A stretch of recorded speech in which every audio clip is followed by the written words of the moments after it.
Okay. I tell from Russell said they are good on samba. Yet not to say just a good on some the Ophiania Mononino Yade Abram.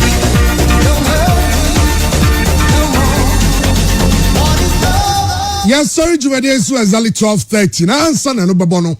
Natures are good on some the Ophia, the Wamonone. Yabuani Nano, Yade Abamidi, the bright Kankambodu. Na ansana Jumade na Berriano. Yababa homoden and somehow do I Yabuanu Ninano. Yadini Nabigo a day amamo. Yabako Amanone Sadia Equino Arsenal name Manchester United. Game no obianti me Antwatna. Liverpool are back to a winning ways. Yababe Liverpool said it's Manchester City winning. Chelsea 2 games on my clean sheet. A visit Thomas Tuchel is their man. I'll bet him the promised land no anna. Yababe share no so wonsome. Oko de La Liga moi. Atletico Madrid almost say 10 points clear of Barcelona and Real Madrid, even with the game in hand. Yababe share no wonsome. Now Ugo Spain and Sembi appear. Lionel Messi the contract details be Ako Liki and in Sempi and Eba. Your wonsome. Barcelona released a statement says I knew mano. Omunim Hoshi. Yababe share Real Madrid losing. Even though Barcelona winning the name. Yababe share all the other games and also Yaba so a wikimu. Now the Serie A. AC Milan winning, Juventus winning, Sansona Internazionale winning. Now Lazio ego share Atalanta no. And also ama Lazio so why you hupa Yababe share so Ediano it will call EPL ni mo ayire e wasoro ogo La Liga ni mo ayire wasoro. But what is looking like minimum runaway league title the La Liga, but do you trust Atletico Madrid to keep up the pace? You know, Yababe share Sansem ni namra. Obi tries say Christian Adisa is over say na ya share in semi bright Taylor na our boy so my boy Hong Kong ya share a game a course so our boy say befia na every some near some 4 derbies I know baso ya wo the West Side derby near the Accra New Boys derby ya wo Gamashi derby and ya wo the Santima derby so and so baso Accra Great Olympics Abrante van Gladson Awako na Nyasam get to inspire Great Olympics with a 2-0 win over rivals Accra Tifuk. Now Accra Tifuk nya no nko amasanya ban from the Ghana Football Association. Ninginano ever COVID in sense and so say has folk violate adiano. Na every they were very smart. Every no omo checks. Omo information. Omo ye bibia. Ntantam so enra. Omo mpanya kasa. Or say pubs, beaches, any nightclubs, ban. Enti is over tabia. Ida so be jaicha. And also we talk show fee. Now we chawadi. Say restaurants and so I only take away. Into town now ko. Say churches, mosque, funerals, weddings, all banned. They say the rate at which COVID-19 infections no kosono ano odin. Eti nyina yemwe ho ban. Yemwe ho ban. Ye ba behwe. Fi some no de adolfo. Ni nyina de ba. Enchana go ne house so baso enyasem ketwa. Ni nyina ho nsam. Enso e wo ha sei. Well, ye de ho be se nyamensa na ejai be bompa man already so. Ba be bompa man. Ya sofo ba kwa ne no ofia ejai be bompa man. Na fe se nyamensa.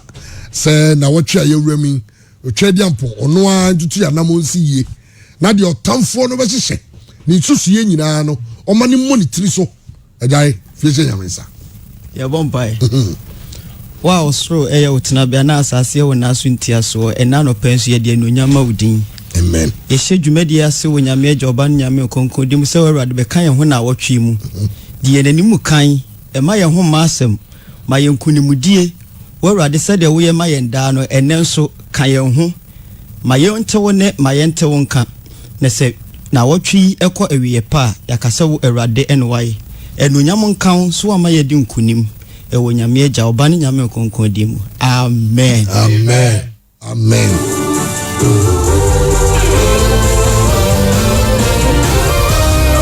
na wotwi bibia odu nsusuye odayo nsusuye bia nyame moa ne mrem asha na ochifo for asene de ono a na oso tutu ya namo ye ka ni nyina no so na obo ho ban COVID-19 a real masament na honke kansem hunu say ni hon na de no mo boa sikafo yare yo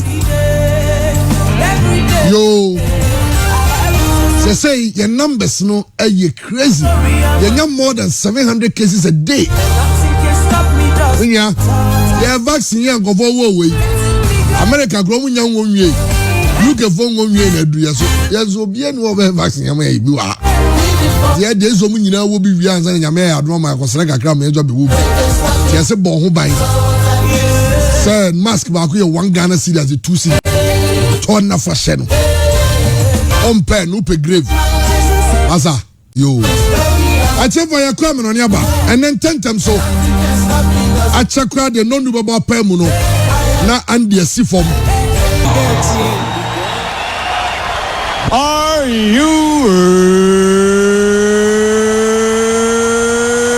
ready? For the thousands in attendance and the millions watching around the world. Ladies and gentlemen, let's get ready to rumble! Right, live on Pure 95.7 FM. We'll be joining on Facebook. I know I am Pure FM Ghana. No person who join here. Now, while I keep video, no, I shall like can wait me. I shall be beyond sweat me. I can see I can't say. I'm on an insama and set me. I cannot open your latest in the exclusives. No, yeah, dropping in. I know what me to say the name and so see. Because sounds so bet me. I join here. And on I cheers 90.7 hour talk radio live.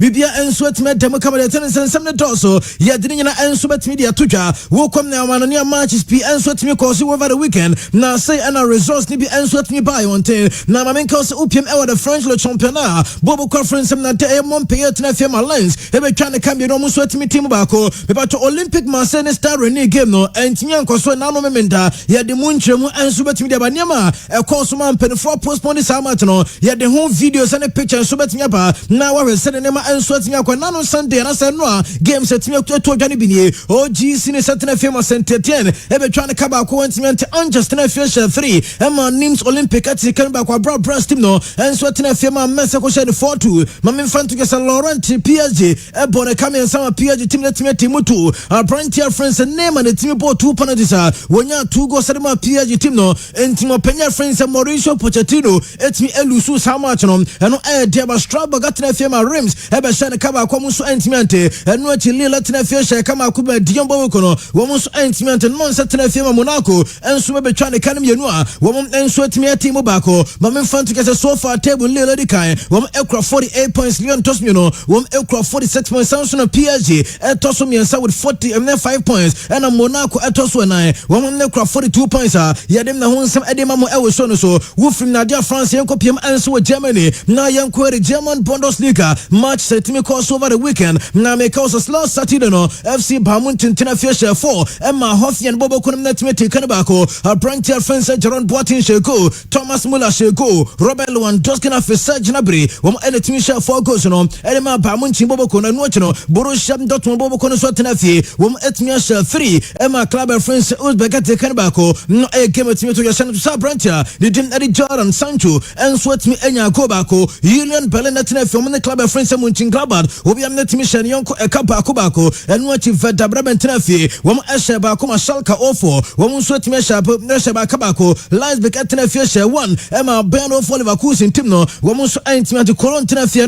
woman S3 Mahamania Belfort as what me take Kanbako, a Bravo conference of Wolfsburg S3, Emma Freiberg for Zumentiante, and on air resources and what me buy, young copy with the Italian Calcio Serie A, now you games and what me told you over the weekend, make us a last Saturday games no, Bobo conference of Bologna Tenafia, AC Milan Coseni 2-1, a branch of France Anti Robert, and after Frank Yannick Ekasi, woman say 2 goals Adima Milan Bobo Kono and watch Sampdoria and Swatenafi Emma Juventus Abesheni 2-0 Federico Chiesa Aaron Ramsey wom share 2 goals no and so Medima Juve and watch Inter Milan and Swatenafi wom share former club friends Benevento wom so Antimenta Brantia friends in Prota wom share Onko Ma Inter and watch Nataya Brantia returns Lautaro Martinez it's menya go Romelu Lukaku after the suspension of the Noah Wapa in Tanimi Ma Inter Milan team no and air result so into the etimi toja UPM eno games etimi ba so Spezia etena fie ma Udinese be kabako eno ati Atalanta tena fie Lazio ekotwa no 3-1 Cagliari ene Sassuolo ebo 1-1 Crotone etena fie ma Genoa ko sheni 2-0 Sanso na Napoli team tena fie wom ehye 2 ma Parma mnenso entimiante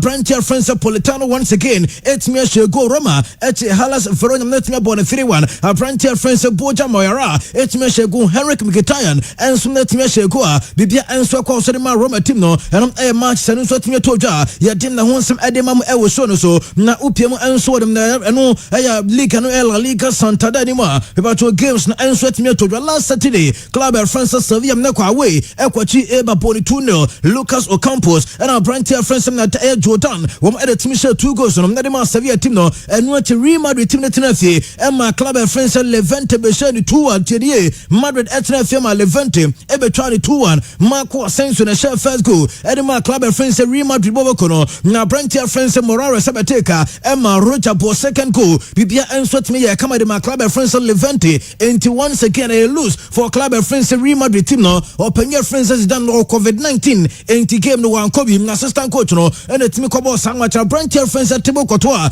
and a man of the match into Trosa no and asem na dia nanu game course no nanka Madrid betia concede more goals at the goalkeeper France tebo kotoa and a save Madrid bobokono nemum stola womosa lusu sa game no eno games etime to get hatafi etina fie ne Deportivo Alaves wo bia timi anfabo antuna ne yonkotena card setina fie na Atletico Madrid ebe try 4-2 na Brantia team enso na dia Voro Negredo wonom na share 2 goals and Cardiff team no eno to Luis Alberto Suarez dia sebo 2 goals and Atletico Madrid Saúl Niguez goal and afi Coca Resurrection no so ba ko episo a bibia enso timi ko kama to Luis Suarez dia woguso she goals no enso na de Club France Atletico Madrid eno ati Granada mnene Celta Vigo game no go bia entimi ma Barcelona eno na to etena fiachi Atletico Bilbao ebo ne kamyo no motimi timba ekanu bako na goals na Brantia France Leo Messi wono ashe kaba no shebako Sansona Antoine Griezmann ashe bako nemum Jordi Alba ne she ongo enso de ma Bilbao timi 3 goals no nyina e Barca players ene timi sha sa goals no ene e Real Betis and Osasuna wo mo match nenso betimi atodwa wo check say the table no siatia Atletico Madrid with 50 points lead Barcelona betos me no wom 40 points Sansona Real Madrid betos me sa wom so ekra 40 points 10 points difference and I'm not Atletico Madrid so timi lead dia wom ehwem say league na kwan bias this season and nema be ko yenso da Atletico Madrid team no and am de abanina no ye de emamo enso ewe yeso no so UPM ewe the Premier League na me enfan to just games net nyaba so na last Saturday mama enfan to just Everton bobo connect na fi Emma Newcastle ko twa ni 2-0 Brantia France Callum Hudson they shot 2 goals no Edema Newcastle United Crystal Palace and so tena fiachi Wolves such a kabako a won entmenta Brantia France Eze won team share goal no Edema Crystal Palace team no and went Manchester City and so metena fiachi Sheffield United kabako a won entmenta Gabriel Jesus na shasa goal no and so Manchester City West Bromwich Albion tenafi won Fulham nebo 2-2 and went big game team course no about to go bia ama Arsenal and Shebi Manchester United and Shebi Southampton tenafi ma Aston Villa eko twa na kabako Manchester Brantia France Ross Barkley and the team share sa goal no and so ma Aston Villa bobo no and went Chelsea and so tena Stamford Bridge won Eshe 2 Emma Burnley team no and me anti Cesar Spili quarter and Brantia France Marcos Alonso into the 2 defenders no won and the team share 2 goals and so mo Premier France Thomas Tuchel Rabran wo bon second game yet Emma what is I still kaka sem na dia openina here France Thomas Tuchel they say the 2 games our body ma Chelsea no and nya so openina concede goal what me keep clean sheet and Deba Leicester City and etna fi Emma Leeds United and so be share academy and sa wo mo etimi team bako na utumi se no na bi pianso ye kama edemam na Leicester City bobo kana se wey Leeds United team no na Brantia France Dallas nya 1 goal Emma Patrick Ebam for nya goal Brantia France Harrison and so tumi nya bako or France have Ban nya consolation and so dem Branton Rogers in the team no and Deba West Ham United tenafi Emma Liverpool be share 3-1 and of course Liverpool are back to winning ways Mohamed Salah eshe 2 goals Georgina Wijnaldum and so tumi bokoa bibia and so tumi ya kama Brighton and so na Tottenham Hotspur said kabako a wo mo so entimi ante pressure start echo manager France Jose Mourinho in 2 matches wabo in the Premier League no beba to olusu ni nyina no wo lusu tum Liverpool team no and wasan so alusu to club ne din nan so edem na dia Brighton as I say pressure and start eba manager so and dem Manchester City ada so lidi wo ekura 44 points plus this international game on betting abo town so and a club and friends United atosmino won so ekura 41 points Liverpool tosmins are 40 points Leicester City atoso na won ekura 39 points West Ham United abetoso enum 39 points enu achi Tottenham Hotspur toso ensia won ekura 33 points Chelsea atoso ensom 33 points Everton atoso wache won so 33 Aston Villa atoso enkono 32 and afi Arsenal team no atoso etu 31 points in the cross Arsenal into way any games and so to toja ya dem na hon sam enso de mamo ewo so we be koso na wa join e Facebook and Pure FM Ghana na ya de nsam do na enso to media ba na memi won na face stories nyam fa do na enso enfan toja na Brentier friends name Dos Santos Junior wodum se name do na hwedum se ka name be ba bonten na we de be to yesem na bi obeste e PSG and na se bi obe move on no akosi aka men so de ma different team esanse na boss for any pressure kwambia so no wom ebe se name enso bet media ba and no game betimi cause ba area no for the first time name ababonti no pili e de be confirm sem na kwambia so no or extend the contract enso de ma PSG na enyo no kwa na be extend ne wish and sa Brentier friends Kylian Mbappe enso betimi stand na de contract no na face 2 ace pieces no wom etimi akoso asia kende de ma PSG team no enom e name and some ababonti a wo de atuga sansem no ye de emamo enso e wo show no sana no pay na me patro ma me kopiem enso Liverpool game eno so timi koso eno ada na me patro Brentier friends na de James Mona eno panya friends yo in club pe ba betutwa na join club sem na de game na ekosoro yi eye James Mona efrim no o se James Mona be ka kire no sem o ka kire Brentier friends Jordan Henderson se onwe yi esanse bona Jordan Henderson elbow as a central defender no was in the ka kire Brentier se wanye careful say ya no be wie ne career no wo be po as a center back esanse Brentier no wonu se no defensive midfielder name na de Liverpool defenders e pra and as so much shifting the defense war na according to James Mona was a born Jordan Henderson Ebono obeka se player no on a center back dada into a catch and say no osanso person ba midfield wa and the ball on hena o he bibiye esanse born all born the manager bia ebe so be use no so central defense war and so penye friends club ba bontia wadi atuga say James Mona na call sansem no and so le wa bra and no game no so timi cause and a reporter mean sa eka we Liverpool ye de emamo anso e we so join you on Facebook na ye ho penye friends Zlatan Ibrahimovic na Ibra edi new video and short media ba now of course every opinion friends Zlatan Ibrahimovic who join e Facebook a Pure FM Ghana into way e Zlatan go we dia babonte se o say e training grounds na me pato he go no Zlatan utu se ne bia and short me to atana entim e wo na bobo quality na so edi AC Milan wo mo so training sessions no he Brentier friends Zlatan he be bia bon da na omo pagam na no e set piece and omo cross ball na so de ba e tra obia ye nim se ball no e kwa kwatra na sa kokoko kick ehu ya ne Zlatan na atu free kire oba no na be bia Zlatan wo de ne nine kade kokoshe go no e tron sampa Zlatan Ibrahimovic no wotum so panyinom no de ne ba bia wotumi ayusi wo mo pagya ball no atra wotum so atra obia nemom Zlatan atu kosoro na otache ball ne de to ball net ne mo kama wo wie no de video no so timi aba bonten enti Zlatan Ibrahimovic ano no wo gusom ne so paim ne so kama e ma bibia enso timi koso enom de ba ye de ma mo enso e we yeso no so na ma memfanto ke se Leo Messi momfa Messi emfanto so na ya hwe panya friend se Leo Messi anwa wonya ne goal number 650 enso de ma Barca na obehwe mo panya friend se Leo Messi kakra anwa na sounds a free kick na ya behwe panya friend se Leo Messi na wenu ayam na jare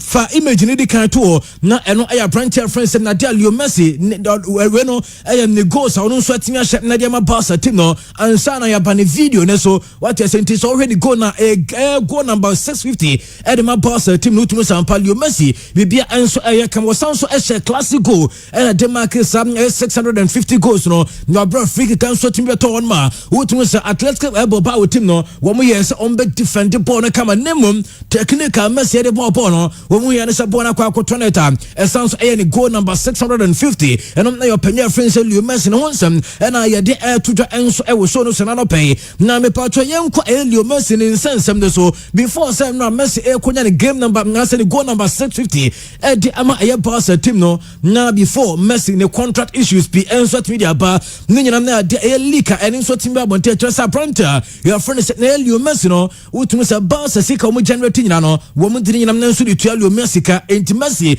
na Barca team nso form wo ma Barca nso na dia financial crisis enso team asi o na utum say no na nya asem keto akora jare fa video ne to so okay we hwe contract ni mu nsem kakra enti anu nie wo sika na dia be Barca team no wɔn nso ɛretwa de mu ɔpanyin afrin sɛ Leo Messi extending the contract no ɛno ɛyɛ 2015 na hwɛ ɔpanyin afrin sɛ Leo Messi ɔwɔ sika Messi ɛgye free Barca team ne mu a mepatɔ ma bɛto yɛ sɛm na there for some few years in Barca in total ɛtua Leo Messi ka 492 million pounds ɛno figure no ɛne ɛde ato Facebook no into a breakdown na wobɛdwane yɛ ɛwɔ Facebook ɛyɛ Pure FM Ghana na wahu ɔpanyin afrin sɛ Leo Messi sika Barca for ɛnso de tuanika na every year according to Lake Babontin Messi contract no every year and ɛyɛ 120 million pounds and ɔpanyin afrin sɛ Leo Messi wagye de free Barca team ne hɔ na mepatɔ na de calculating sika no per week sɛ every week no Messi ɛgye 2.4 million pounds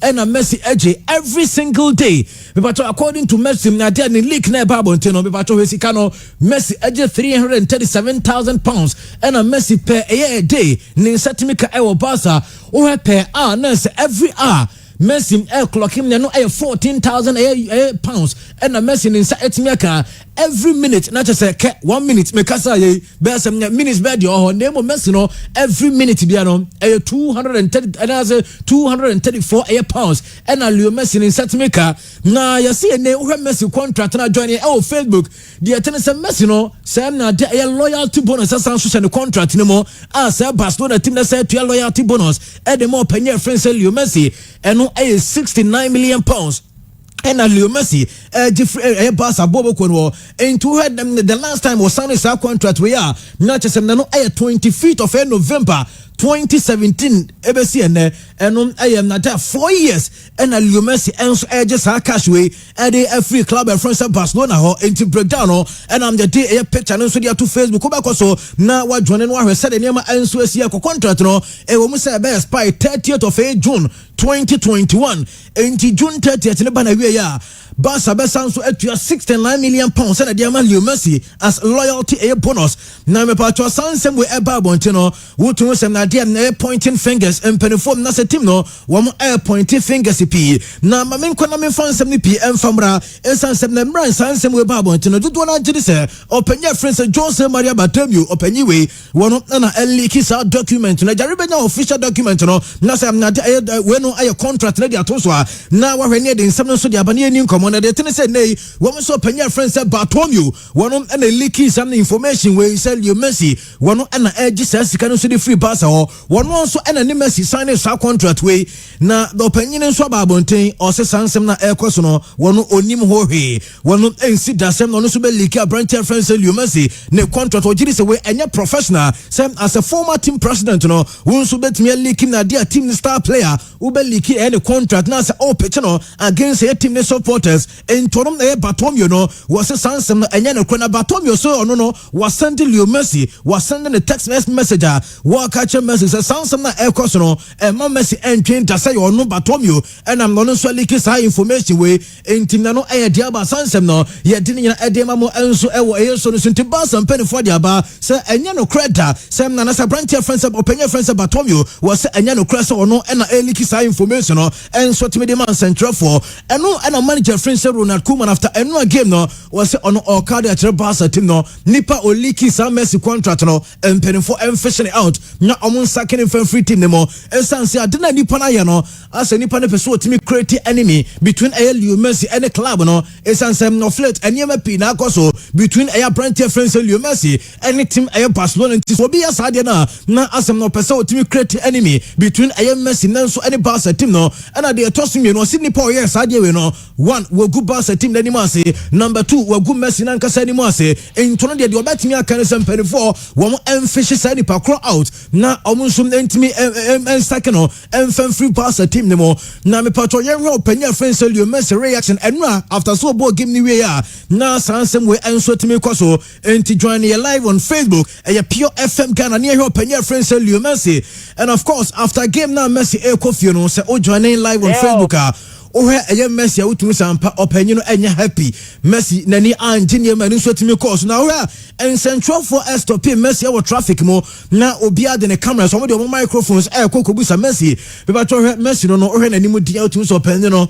ensem na course no nani enso ntimi anya ho and of course Messi anyina adwen se ono obia nso be discussing nsem a eno nso course na the glasses no soro enti na se obi pa na se o evina na Messi apagya ne nsade a training pakro ba pa na Leo Messi be ka be dia fa ne contract no de ohe live on Facebook a Pure FM Ghana show sampa Leo Messi enya happy with issues a course enso oye Barcelona enti Leo Messi no after game no and am no dey sa video we so timi aba bonten a ye de emamo enso wo yeso so panyina ni anye eniema course wo jore na mo hwe na nsem a na kamia course nka Leo Messi nka kakra na nka niema koye enso timi no nemum sansem we na aba no mejiri sem na be sanso asai niema enom latest eba sansem no ye de emamo enso wo ye jumade no so wo kai Brantford friends Ibrahim Afalai ejare fone to so na me mfa ne ho nsem enso emfa to the boss for no to bakai Brantford friends Ibrahim Afalai osiakai enso mede ma boss team no na me pato Ibrahim Afalai na da Facebook no so hwe na akoda we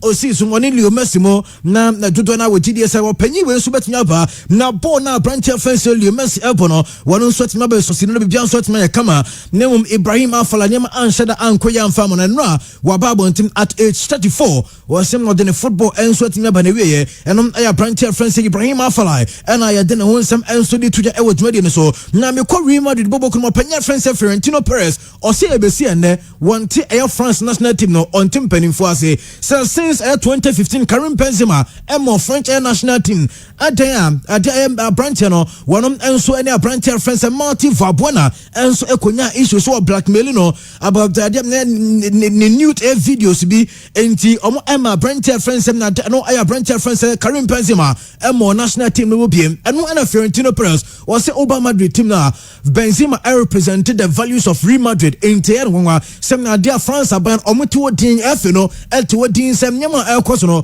womo so sem Karim Benzema emo national team no biem eno ene sem panya friends Florentino Perez wono ababon tendi atuja ye de emamo ewel show no so me call Liverpool na Mohamed Salah enna wotimi enya 2 goals say nyama koye enso de Liverpool na Mohamed Salah enna after the game wodin sem dia atuja na Mohamed Salah osi enya sem na de na ne ma enkoye enfama Liverpool team no enya se bia no muntimi enhye goals nemum ono de obeka ne se saade na ye friend no say video assistant referee no wono aye Mohamed Salah on pesa de no na ono ontimi en complain bebrebe san so okokan obehu ade be che na ya fine no ya man fine enti ono de obeka tia and it's a video assistant referee no asem na say akele football aside the joy of football enti ono pesa obeka bebrebe esan so okape wo mo enso betimi afane no enom enso Brantford so de atoja ye de emamo e wo show no so players enso ebo teams so especially ukoba we to say Real Madrid Gareth Bale I say why player or bomb Madrid team so what I say oko other teams they come here so bia one there now the tennis Liverpool so players they say what Liverpool for so goalkeeper friends Luis Carrios when say Liverpool for the call Besiktas and almost had the Liverpool one more sound so the come club friends Union Berlin one more returning goalkeeper and the Liverpool say onya there enti sani London on to enya permanent me no ka say goalkeeper no asa join club friends Liverpool bo ne party be so benya bi enso atimi ada nemum na dia London no Union Berlin for etimi endi London na wo mu si player ensan go back to them and the parent club no eno air reporter men say kan ye de emamo enso e wo ye show no so mama ye hwe sa video we enso kakra bi ne hwe se ne ma enso be sia ko eno aye Bobo conference Olympic ma say Bobo ko no se medical dia to just omu game no entimi ama so and I know mementa na me pato ye hwe di entia no game enso entimi anto ja live on Facebook where so we video na da Facebook na Olympic Marseille one supporters no best 150 to 200 supporters me pato na 3 hours before a kick off and omukoye sa nyama we me pato tie omu echo team no omu so training grounds wo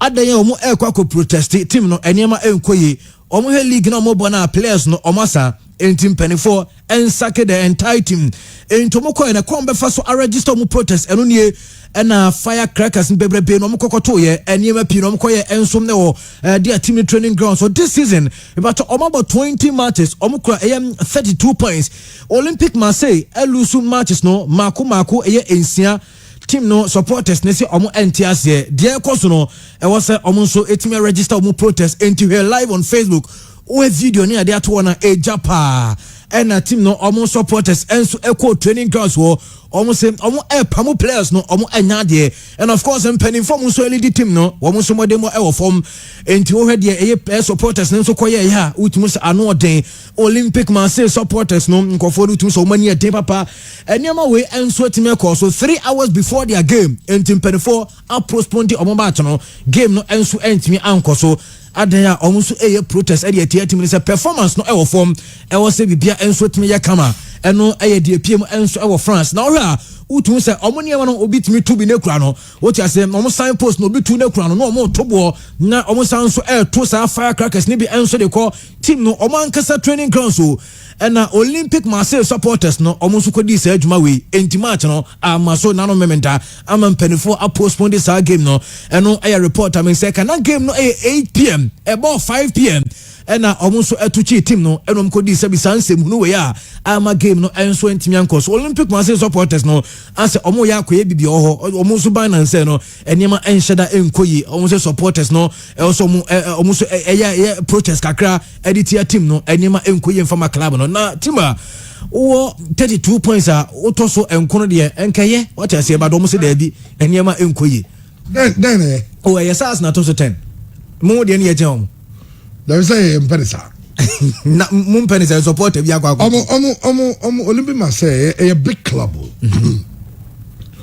they won't take say we say omo hu ni say omo team no say omo ni munyam obafo and for a big club like Olympic Marseille there also complain 20 matches omo 32 points omo lose 6 games and omo draw 5 no omo winning 9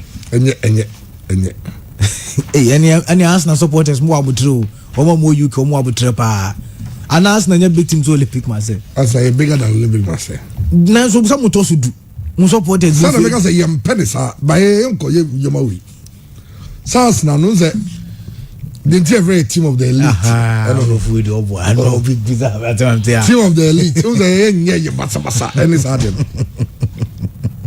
inti mo elite status no Tell me, they say Messi in Subu of Nabufuna Sabao.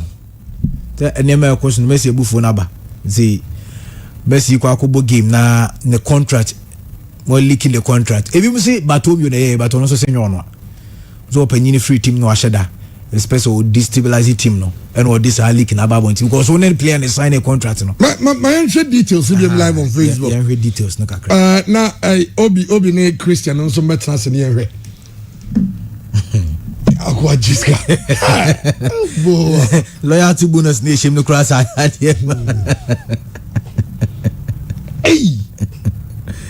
you Messi every hour Messi makes £14,000 every hour every day he makes £337,000 every day more than a lot of the Premier League highest paid players. Who's the Premier League, Premiership? Mama Mujiska Pani be 300,000 a week. Yeah. £350,000 a week. Messi makes that in a day.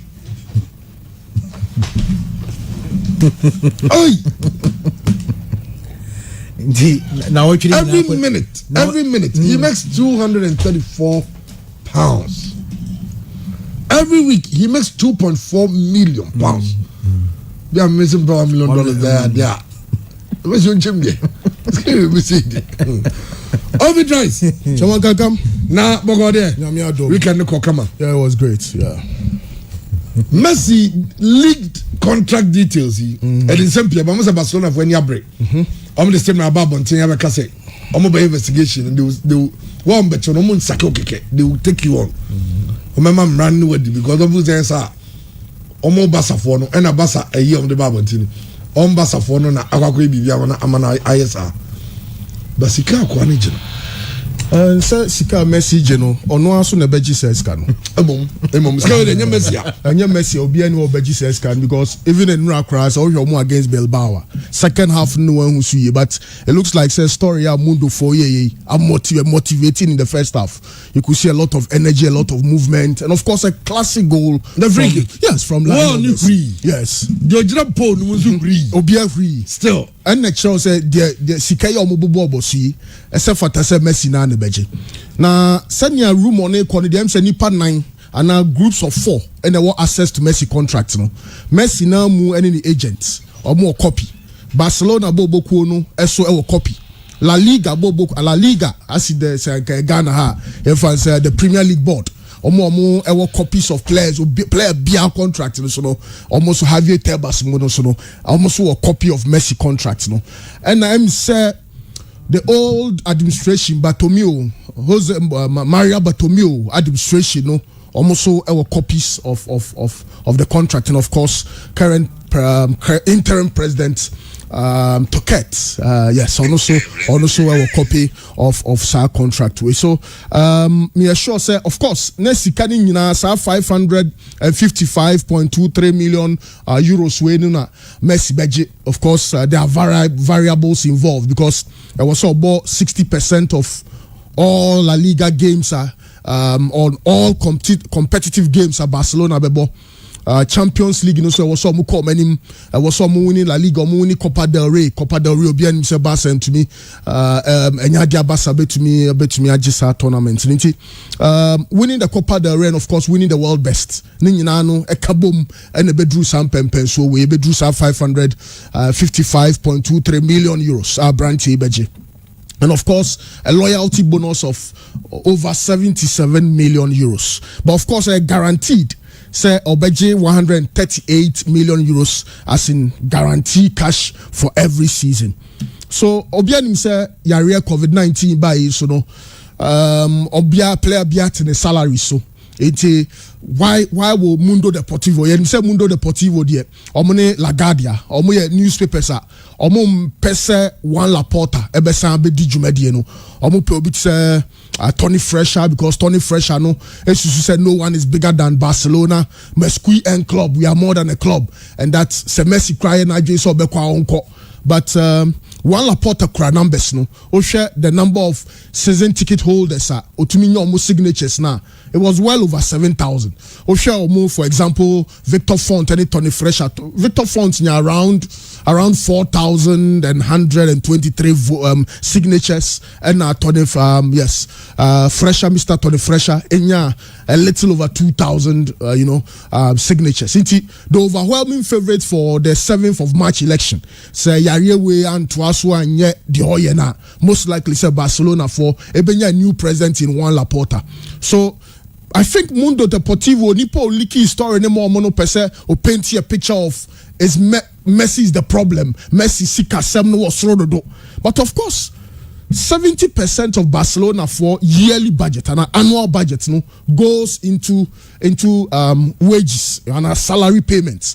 And until no bit say Luis Suarez Barcelona for a man is kakakra say on terminating the contract now on pe baby enfa into omu eja no kwan. But is Messi worth every penny that is paid to him? The answer is yes. And then a Barcelona fan be or game against Bilbao. Ebeja to Sampa, Lionel Messi. Someone 1 billion euros krana. Se sia in prem Barca bobo kwesi we a branchen and a modimo any. And who is responsible? Me assure say investigations about my hunipo are responsible. And then at the end of the day, if there's any punishment, be a Basubiano or more Eddie ebe to me Eddie Ama Brantiano. Now Sa leak we no and run up by Mundo Deportivo for of course there's a report say Bartomeu deny say nyo ne leak ye inti aka nipa miensa the interim president now officials of the La Liga and maybe Messi's own camp which I have doubts say Messi camp nankasa and be release our document we but we talk about the motivation say no yenim say by the 31st of June a brand a free player bet me Paris Saint-Germain for consistently of course Emma Juan Laporta crown can say the Paris Saint-Germain for osusu say entwa ye omo njai de omo ye trying to lure the player to the Parc des Princes. But send your Messi akoidie me sure say na no pay Messi better dream say no. Send your Mundo for a year banner headline or a front page story na Mundo for the two. It means a binum obobo kwa we mua or mu yanu ha.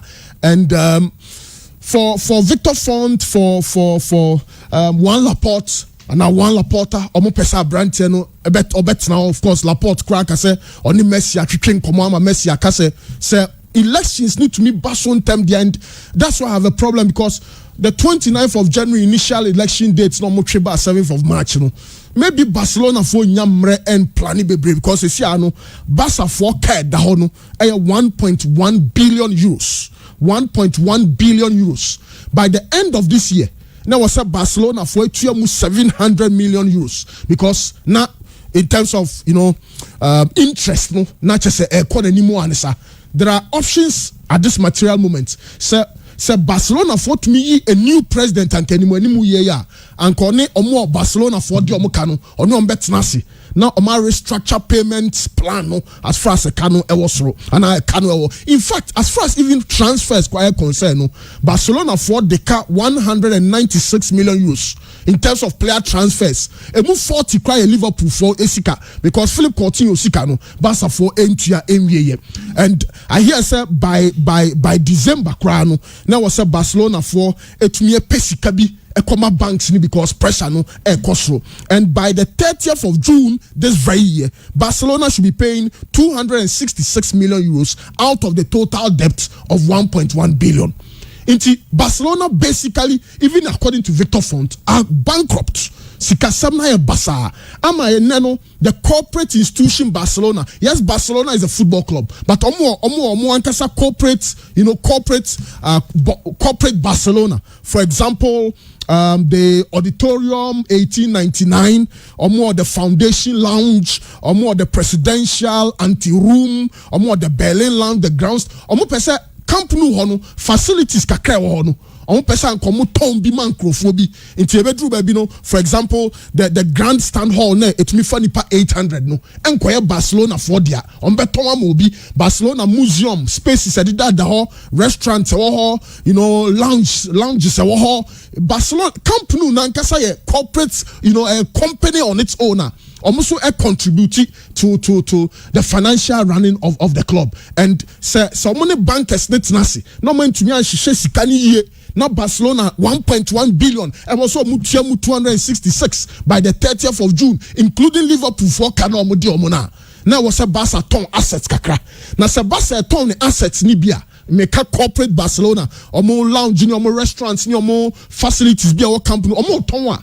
Yenim say Barcelona bobo kono socials need yana the kule, basically the kule the members. Omuna bobo kono yomudia. They will not have a say in the running of these institutions. For example, Barcelona ton or more presidential Ante-Room auditorium a funny pabe 130. So more toma ABN Ghana. Now ABN any programs was our conference room wa se Barca for a decision be on be consult Dr. President Dr. Kwekoti as far as our decision making is concerned. So Barcelona are in a fix now because a canning minimum, and this is just to tell the world. But any messing kwa PK Sika was through Antoine Griezmann Sika was through Obia Sika Samno was through. And the material moment, the decision now is, will you allow Messi to go? Obama Messi, Akona Sikano, 138 million euros. And no, we are doing our bet to Yamano. Ube Jai Tiana, our investors says, Cano, or Pedri, nominate Trincao, and then Colano more anymore. But it's so unfortunate, and I'm just hopeful, sir. Messi, of course, Obianim said Messi Gradia, he's already made up his mind that he's not going to stay. And it's unfortunate, said BBC Beba under the banner headline of a major newspaper like El Mundo, and that will force Messi's hand and say, oh, no, baby, I drew it. So you see, any newspapers no cry now, what's uncommon, and my information is, say, I'm attacking me. And they are trying to they are trying to paint a wrong image. Say, men kwana me this kind of bobo ko anymore.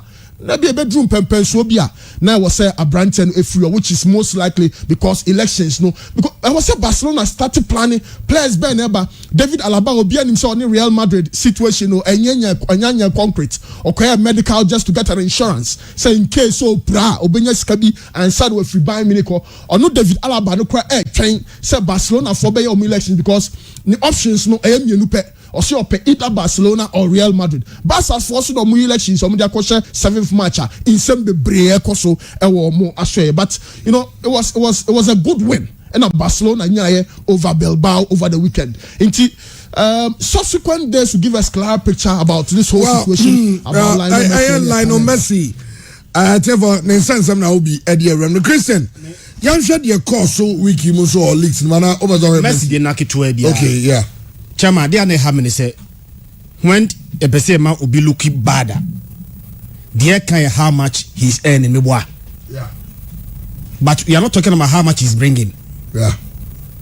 You know, just says cano. But have you looked at how much Messi is also contributing? The Messi into the back club. Okay. The last time I checked, now Messi contribution to the club, chairman was around 362 million euros every year. Now, when you have a player, our team generate 362 million MWA. When you are paying around 170 million to such a player, chairman Oboka. Now, the pitcher they say, let's Messi go. Maybe save $170 million. But ask yourself, say Messi in Sukwa, how much are you going to lose when there is no Messi? Apart from the sporting benefiter, Barca feel you Messi hono. When Messi commercial value no so become Barca one, he's also bringing so much. And the be cano that how much you bring, anybody tell me how much you are paid. And I'm not sure say Barcelona decided to pay Messi this much just in a vacuum. They also considered his contribution financially and sporting wise. And you know, let's not create the picture say as a Dreni Barcelona kuno skaniba ono kwali di tuanika. Messi scan ono so dibre kuno so. Sika eno so woni mu yie pa. Enti eno kure say Messi kwa there's this amount of money you are going to save. But also be reminded say Messi nso konswa this amount of money our day ba bia won san kabiem. And let's balance the scale. And must not look as if say as we are not talking about how much or deba and how much he did just to make the player look bad. That is my worry. Me sure say all of us have suffered these things at a point in time. You can't edit your car or the boy they did your car. But how much we also contribute to know people do not even say it. I'm not from here also. It you know say up so balance scale now. You can say. But to be very fair to Messi, any Messi camp no, go back and also consider how much is also contributing to the club. And let's make a very fair assessment. Say on the scale of the Odeba, we did Tianicano or Bokunika, and I say Makuni Yanfaso. Sometimes the Odeba no less than the Editia car, and the Casa boy car. But the Odeba no Editia car maybe Kadia. That I don't think that there's much problem in that because Messi as a player, no, apart from sporting wise and financially, is also contributing so much to the club, and it is not fair, very very fair. See, I heard the ordering or Jinkwa, I bring head on also deba into the club. Okay, I think say you take care and also to be. Now, on them say Leicester City, Leicester City, Leeds, Leicester from the. Also, the Biame Kamasem, the Biame Kamasem. On them say Enromu Winia. And come back 2 points behind Man City. So we win a game now, they were going 2 points behind Man City. In fact, since almost share Chelsea 2-0 no, I'm not dropping points because almost share Chelsea 2-0 no. Our next game was a 1-1 game against Everton, and then at home, Omolusu to Leeds United. Now that be say the entire team trusted Leicester, so me team G League, and especially Brendan Rodgers, anyhow will finish a season. And yes, any first time. Ebi tu yehu ndi omoye in the last season. Yehu ndi oye no Liverpool in 2013-2014. And say anytime beyond Leicester has that incredible run to the start of the season, you know. Now some of us head out to one. We doubt them because of precedent. Say board in the umbaba. Bedru what matters most now. That is where they seem to be losing the league. Now they bakwe say how many say on him say Jimmy Vardy their best player in recent times, Jimmy Vardy. Now 11 goals in the Premier League so far. Now 11 goals now was no. In fact, Adebayo mani di enquire ni can say 11 goals no. Oshemu 9 were away. It or just an amazing player for Leicester City. But the team say unse wakoye Sergi, Henya Sergi. 2 games now. Omo no. Leicester team win those 2 games no. In fact, 2 games ni nyina no. Ne backup strikers no. Ayozi Perez. Any Kelechi Iheanacho. Sa 2 players ni mienu nyina no. Se oni one more. Sa players ni mienu nyina the whole season I contributed just 1 goal between them. Omienu nyina no. I said just 1 goal pay. So when the main striker I said 11 goals. But the backup strikers ni mienu nyina no. I said 1 goal. It's explained until oni one more. Now Leicester seem to be struggling. It be the medical can. I don't trust Leicester City because of precedents. I don't trust Brendan Rodgers. Chairman saw Brendan Rodgers in 2013-2014 with Liverpool. At a point in time, in fact, say year the Mekai say your boss season we no. Now we are 2 points behind Liverpool. But check out. On them say at the point, say season no.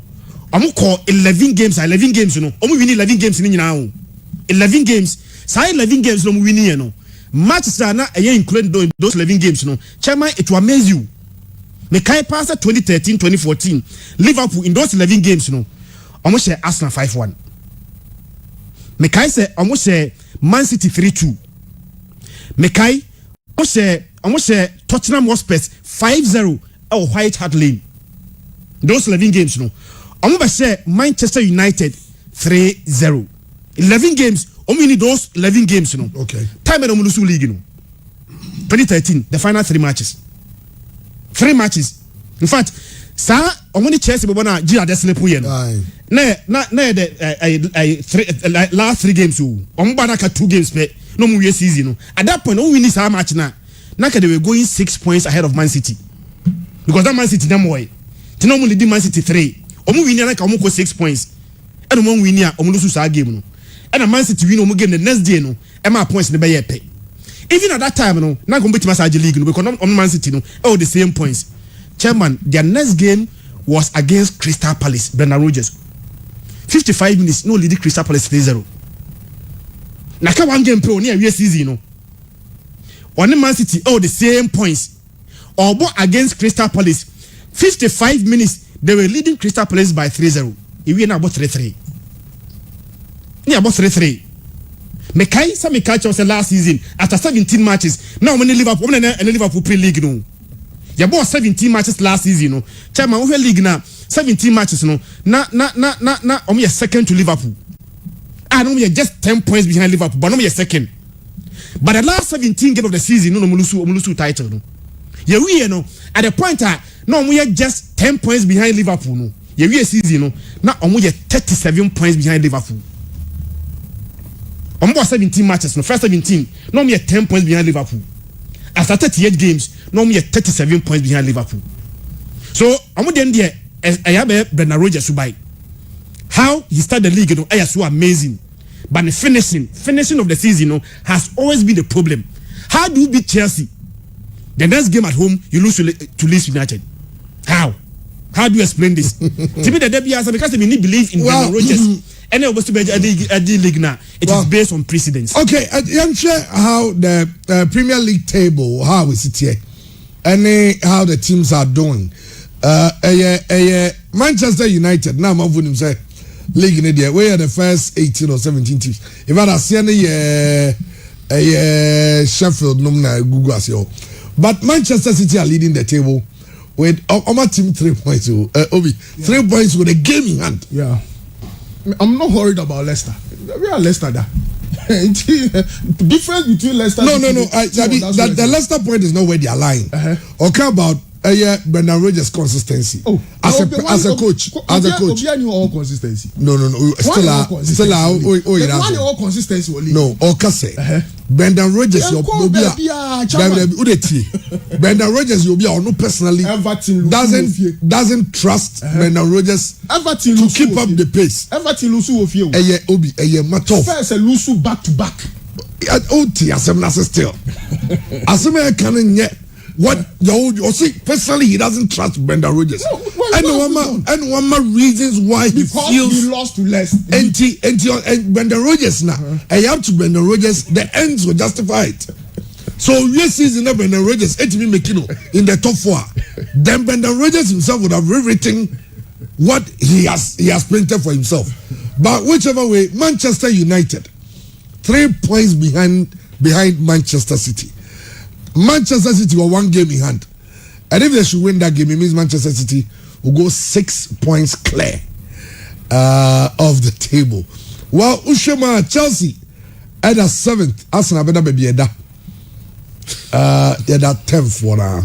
But Yenkemo Bianti, so points gap between us and Chelsea 2. It is Showman, no. That's how. And of course, we call AS Syria and Munsua. Also, very interesting, very tight. It was Syria and AC Milan. AC Milan still leading the table. For Syria and the Syria and the restaurant. La Liga no so. Serbia no city. Ninginano. Okay, the whole Samba. Okay. Maybe at Chelsea there, 7th position is likely say Chelsea be konanim. Osha results are Omunya against Wolves and weekend Omusha Burnley now. Clearly, Mr. Tuchel ne print no in kakra kramrante no etiasie. And now so Sansu on a weekend your board 3-4-2-1 formation 8. Osasan yomu kakra ma Mason Mount any Timo Werner ebe replace Hakim Ziyech and Abrante friend Kai Havertz following omu 0-0 draw with Wolves and or drop it bench or the Marcos Alonso bem and or drop it Olivier Giroud or the Tammy Abraham even with the 3-4-2-1 formation it me koye a 4-2-3-1 when Abrante friend Hudson Odoi Konenim na Cesar Azpilicueta ebebo as a right back. Now wamaye who said Man City 4-star na Nkano omu yusu David Silva and Calvin De Bruyne and as a 8 no and no penny this time o yusu intinra on a weekend ya Timo Werner to me ko Tammy Abraham ice omo board top and omo ball 2 top. Now Abrante friend Mason Mount there virtually the freedom to roll just a be a ball will be no but in Pempino no be Abrante friend Hudson Odoi into Hudson Odoi, Cesar Azpilicueta and Mason Mount on the right. This time the Chelsea ball number you soon 10 one bebre se ball ni call right na place ni bebre owa ombe shifty ball na call left and no na Abrante friend Marcos Alonso eswe to me enya very brilliant goal into obitse Marcos Alonso say no under Frank Lampard no nya kwenya ensia kan se sia wa bem moving forward no or very good player just that defending a problem kakra into corner anymore na Abrante friend Antonio Rudiger cover hono and na be mo wadwan be say Chelsea 4 ball a 4-back system ade ba ko panyin dia ba no the 3v2 shape in the build up into ubenya ni defenders miensa ni nyina wa chiro no nya ni midfielders ye ka Thomas Tuchel asem no ye kan say be bia wa ye adwuma bia no ne central midfielders ehia ni papa ye and Osha Chelsea Matthew Kovacic ni Abrante friend Jorginho omunya nya the most touches in the game against Wolverhampton Wanderers and the game against Burnley because it was almost serve defense no almost also serve the attack because Bond be call right now why he choke the central areas into basically the dictators of the game was some with the box shape near central midfielders no Matthew Kovacic any number 8 no and the weekend game near Timo Werner and Mason Mount into say Chelsea 4G ball no e wo mo ankasa center circle wa omo movie ball na kona ni mu a omo players mienu a debia omo free and the massa 8 when omo hu say opposing team no 2 central midfielders no omo ni omo nyina ho pepepe omo be gina omo nchen into omo create spaces movements ema utumi nya player bia odi ball no e kono na hwe Chelsea be possess ball because in say no omo possess 71% of possession omo nya close to 627 accurate passes and I just say in terms of compactness is a ball in corner anymore in case a counter be bediwa a chiro emrantena ready some by Jumana and also compact shape now this the heading so the ball be fun 50. The only problem for Chelsea in this year o check short conversion rate in the Premier League. Chelsea for etoson kron. In fact in a game no cry now weekend game omubo 18 shots omunya just 9 on target. So the problem is about efficiency. Now there's this talk about say Haaland Ellen Haaland Chelsea funds an about close near bare 60 million pounds or euros there about next year say and next year June on betumi akofa branch no Haaland na mu ne papa ebo Manchester City into nim senior Premier League ni city Haaland be free Dortmund aba Chelsea one he has to be guaranteed Champions League football say Chelsea qualify for Champions League the tosumienu on one Haaland na hwe Olivier Giroud na hwe Tammy Abraham or GDS say o Chelsea team no betumi start and those guarantees must be given to him by Thomas Tuchel. That's the new Chelsea as you see Ombe possess but finishing kakra problem. A lot of wing play and I'm excited. Sir Thomas Tuchel and drop it Mason Mount and now say and a weekend the Mason Mount more demo so any pa and weekend the wow share born the about say born be brain now call Mendy so goalkeeper Edward Mendy because midfielders need your majuma defenders need your majuma into Chelsea born and Kasanukwe woman say impunto kakrabem. I just hope said they'll be consistent now results when you can't be dependent on, for example, Timo Werner to just get the goals. It is Cesar Spilicueta no more share na a branch Hudson or do na many agent because near sure say player bako benya Tuchel so fa so pa no ebe a branch friend Hudson or do say defending or any or call any pass or the man Cesar Spilicueta any chances of creating generally I was agro wim on the Marcos Alonso no or me a players I'm sure say omo carriers no assign sorry biom under Thomas Tuchel but this a Burnley side no ma share Liverpool kabako or ma share Fulham 3-0 in the 4th round of the FA Cup and o share Aston Villa come and some o matimu mienu am said na break akraso e wo mo afa the first shot on target came as late as the 93rd minute it was a dominant display from the Blues. And baby, in sooner Chelsea for Dano say omutuasu say padia. There's a likelihood say Chelsea to me akonenim o check bench and that's why I have a worry because enra me share Real Madrid for bench. Oh, we can do Real Madrid your bench. Yama Adam Militao red card. Na Casemiro kobo 4. Na me share Real Madrid bench. Your Victor shoot no or your centre back Mintini Dinda Victor shoot Real Madrid your bench not Victor shoot netio Antonio Blanco Sergio Arribas na boy 10 against 11 in Kofoi Paco Lopez 11 Roger Martin and the commandant Jose Luis Morales Ashisha goals no now Real Madrid Pegoa na Sergio Arribas nebem Enra and a weekend 2 goalkeepers. Real Madrid were 2 goalkeepers on the bench. Any players. Not Yaton Marcos Llorente Atletico. Sergio Rigolion Cospes. Hakim Ashraf Echo Inter Milan. Tio Hernandez Co AC Milan. Brahim Diaz. Just Yaton Kolani na Ramos and to be very frank with you. And Opeya was a Frontino Press fresh Sergio Ramos. No Canada contract no omuwie because Real Madrid do not have a leader. Rafael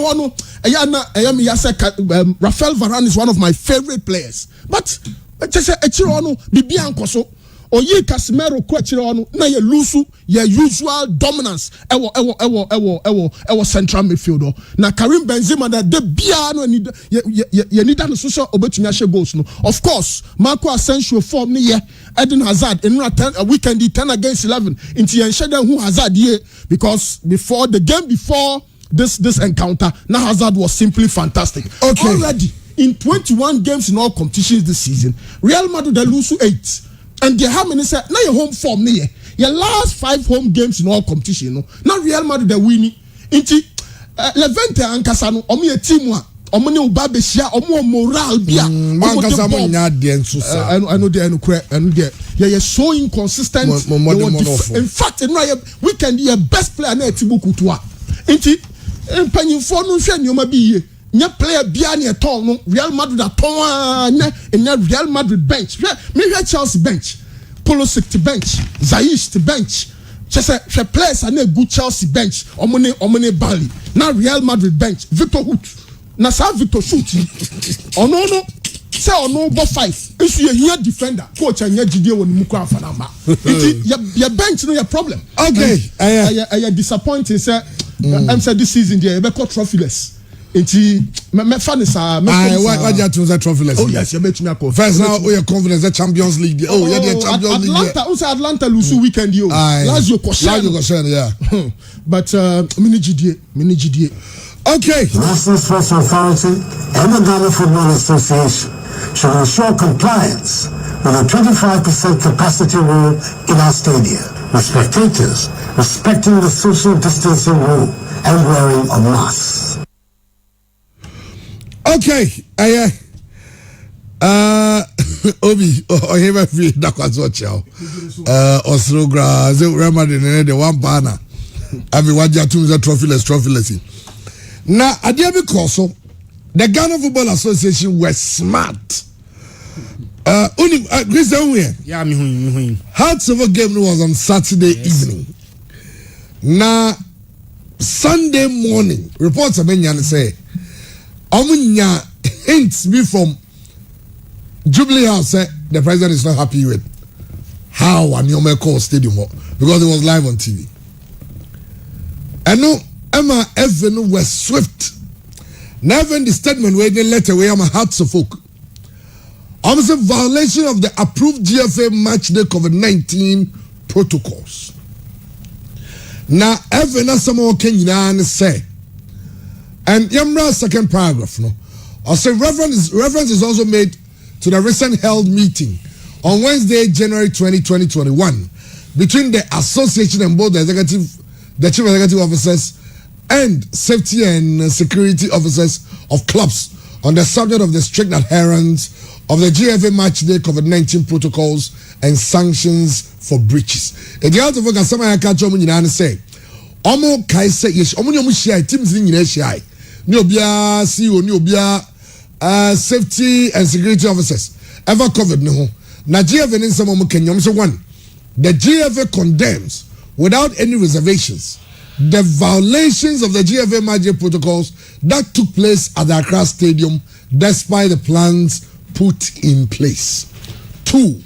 The Accra Hearts that Accra Hearts of Folk SC, the home club, is immediately referred to the disciplinary committee concerning the breaches of the provisions of the approved GFA matchday protocols. The disciplinary committee has been tasked to sit on this matter expeditiously. 3. That until the case is fully determined, Accra Hearts of Oak SC shall play their home matches behind closed doors at the Accra Sports Stadium. Every national moment can you say how the folk ebum run so. Omo maki seed so on kind. Say a high entra. Na Obi unze na me on kind ho. Okay. Because stadium ho. Okay. Me coin and pants me who seats are maki no. Okay. So me come be maki na just approve the or na me try. Okay. Sudden necessity obi say obi amene na ever say bi ohene ba not far and only to me didn't come there ba oti six ba mienu 2 seats na be and twam mienu ntam baronim ukọ popular stand wa esoro ho no oh wait to check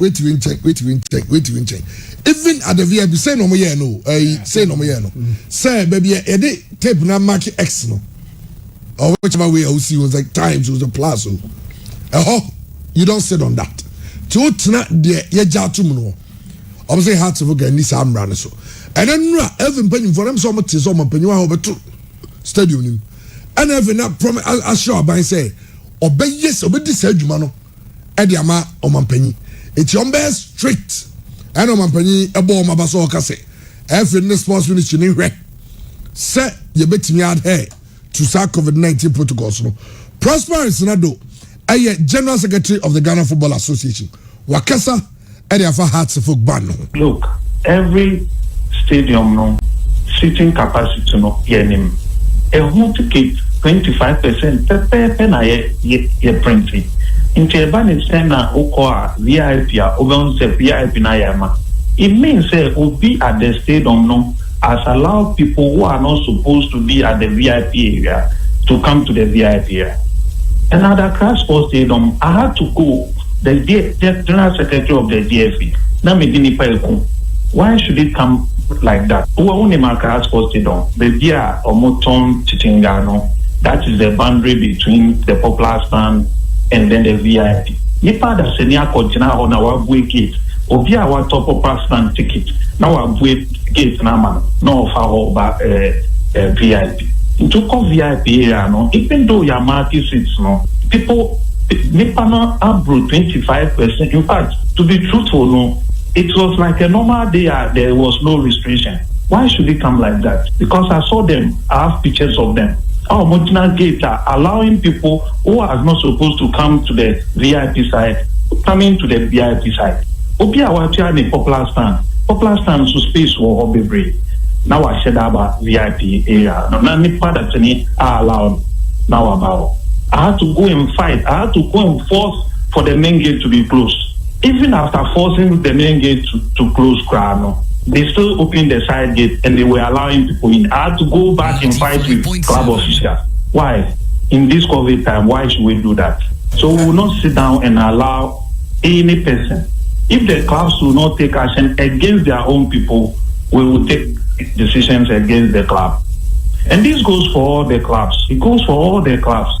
So in the coming days, you will see more sanctions and you see more decisions being taken. If people will not conform with they will get the sanctions. Well, Swift from the Ghana Football Association, Prosper Senado, NHA for Martin and Canity Artsvok, is Edia Momo, but notwithstanding games in the course, so said there was a course na Hearts of Oak, Omone Accra Good Olympics. Etevo live on Facebook, the goals, any highlights, Nakaka, Edibaba. That's super splendid. Splendid free kick from Gladson Awaku. How did we see some of these goals over your league? Say, Ubenya, there be a cassette piece. To work will bounce back. A result, say, born no cry, no pay, cry, Sanko Bobioma, Olympics, Besancha has a fuku. That game, you don't worry too much about. You just have to think of the next game. Players from Malusu form, no Patrick Razak, Abednego Tete, Isaac Mensah Crabbe, no one making any difference because the battle had already been lost. I think the team for the first half of the season, Accra Great Olympics, almost 7 years, almost pay structure no and too bad. But the commitment with which our boys were no, especially the captain of the side, Jamel Dean Haruna. I know they are sure say Kotokwana team job qualify for CAF Champions League at the end of the season. No, it has Obenya Gladson Awako. No one nya Olympics 4-5 no Jamel no now Benya Mike Lotu. Either of these players because boys no almost commitment levels no. Was okay, Christian. Remember, Hearts of a game. It was a very beautiful game. You can't Olympics team now. You bought Masolabi. Unse Masolabi after so say sa go no. Chairman so nya another chip bi asen go second goal. Yeah. Sa chip na koto yeah. A goal post no so no.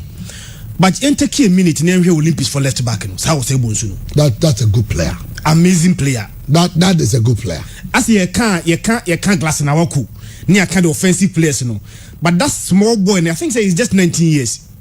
For a 19-year-old boy, this season, Premier League, winning 1 penalty. Left back.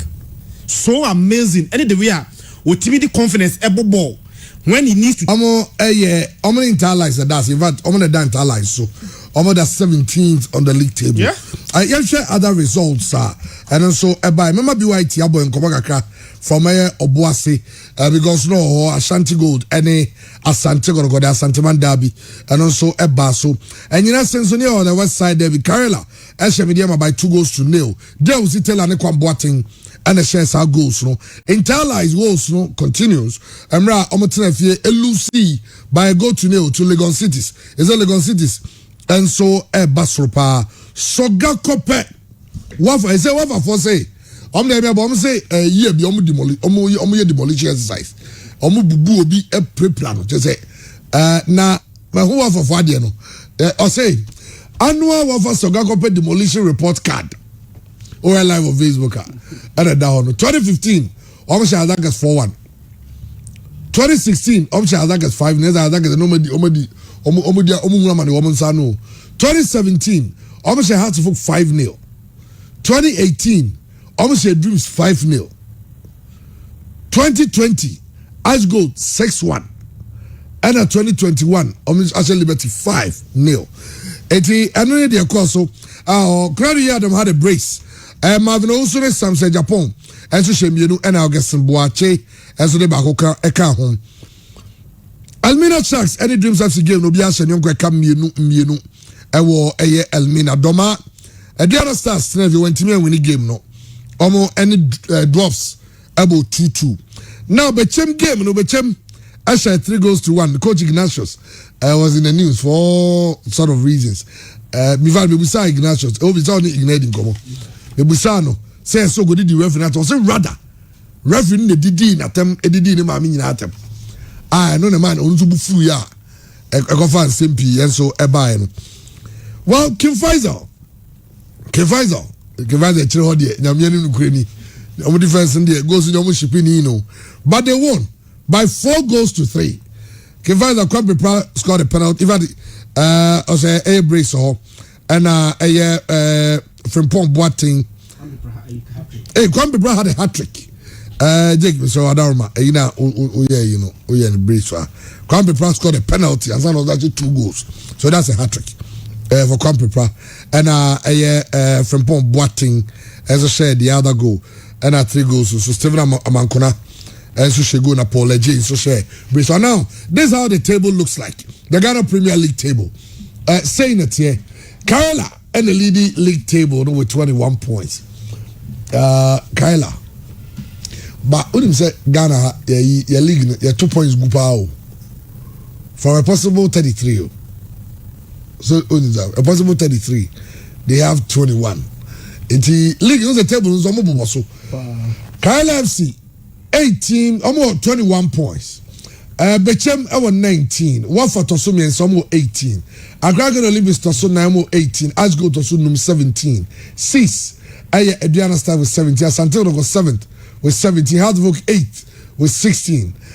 Elmina Sharks Ederson 9 with 15. Dreams FC 14 points. Mediama 40 points. Now yes, you know the second half of the table. Near said the Honso ACTA. I say on yes. Dreams FC Kim Faisal at 16th. Almost 10 points, same as Liberty Professionals. Na and Interlice and so Eda Ase honum. The league games at Twaso. In fact, Nyami Admachna. Kwana AFL games in Bibaso. Echna.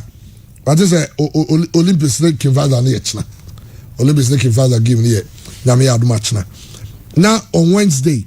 And so matches be at Liberty Professionals and Adriana Stars bebo Asante going into allies as a born a medium and a heart of those 3 games will be live on TV. Bregum Chelsea be that's also a derby and Ayawa fan so and a Dreams FC bebo Legon City is the league leaders Kerala United it was so dwarfs as good and 11 waters and so and Elmina Sharks the live coming to Bebramo from all these league centers we almost said in Yawabisiako BYT, no, what's it to say? Chama, was na said ye, no, as usual, match video now or may expect see Pabeba. Yeah, it's a great draw. No more COVID-19 protocols, no more. I was in Swiss, one year, the bet. Chairman, about base 2:15, and me drew stadium lechi. Na no Muslim wire madada. Iti supporters a big way change na no money.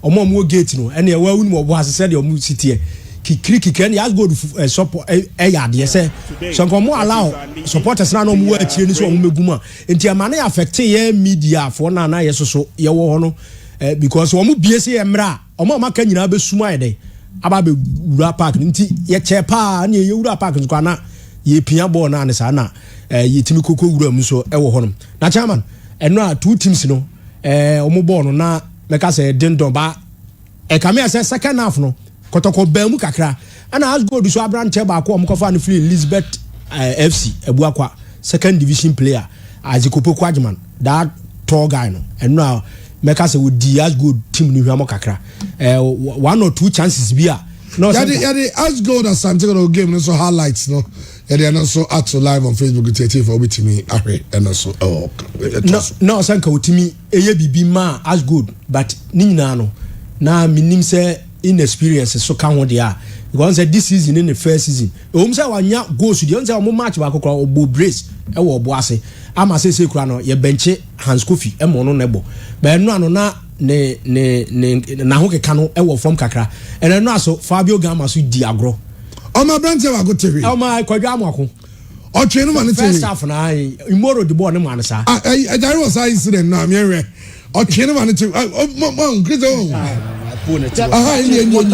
any Gama oti brante na da form kwadwa ko sorry ko chia no o sorry ko chia Gama o ko chia no ball no ko nse omunya corner eti ekotra goal anana kwadwa amako no na o man handshake but kwadwa amako no on no bobo pa match enra obobo unse empem na kwasa no ko ball no 2 no no mum ball 666 eti enra de eti o twi no chia nze chia me why are o ko chia no yes the Brazilian magician unse ball no Fabio Gama yes wa na kwadwa amako nim so obeko say but enra me monitor comment it looks like na win beba no be expect ka go to corner be check and I make am say second half no kotoko e bam e improve pa ba ko na Christopher Nati ba Kwame Pokuso nya ball bi a na nko aso obofa soro se nko wo ye no sanya 1-on-1 oni goalkeeper no obofa the far post of the right post no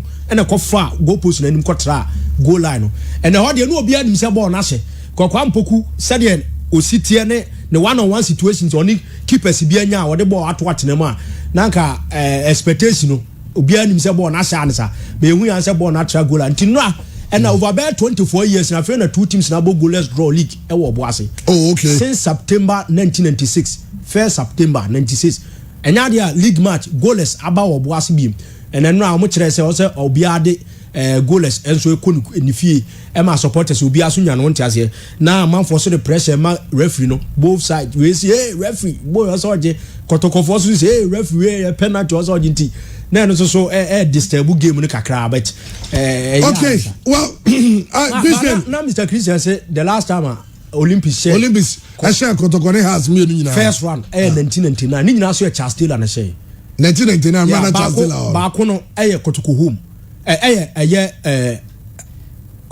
Olympics home against Kotoko ewo Accra o say and about so na house home ba Olympics na e bo away wa Accra 71st minute and I was say ba we ni bread so miensan so a o ma show mo run back first round there 99 and Olympics share both Kotoko ne house ewo first round ba second round 1993-94 and so first round no Olympics ne has bo 2-2 ba second round only share house and Olympics share Kotoko so ewo second round nti eno so no we name bread so miensa one round bi Olympics etimanya wins miensa by 99 the last time omunya and now chairman who say Kim first also echo 3 goals down ansa no obeshow oh okay yes Kim first 3-0 the first half the miracle of nana me park no 3-0 no and Kim first abaye no 4-3 the last time a team bi Ghana Premier League okwa from 3-0 obete share match no 4th January 1998 Olympics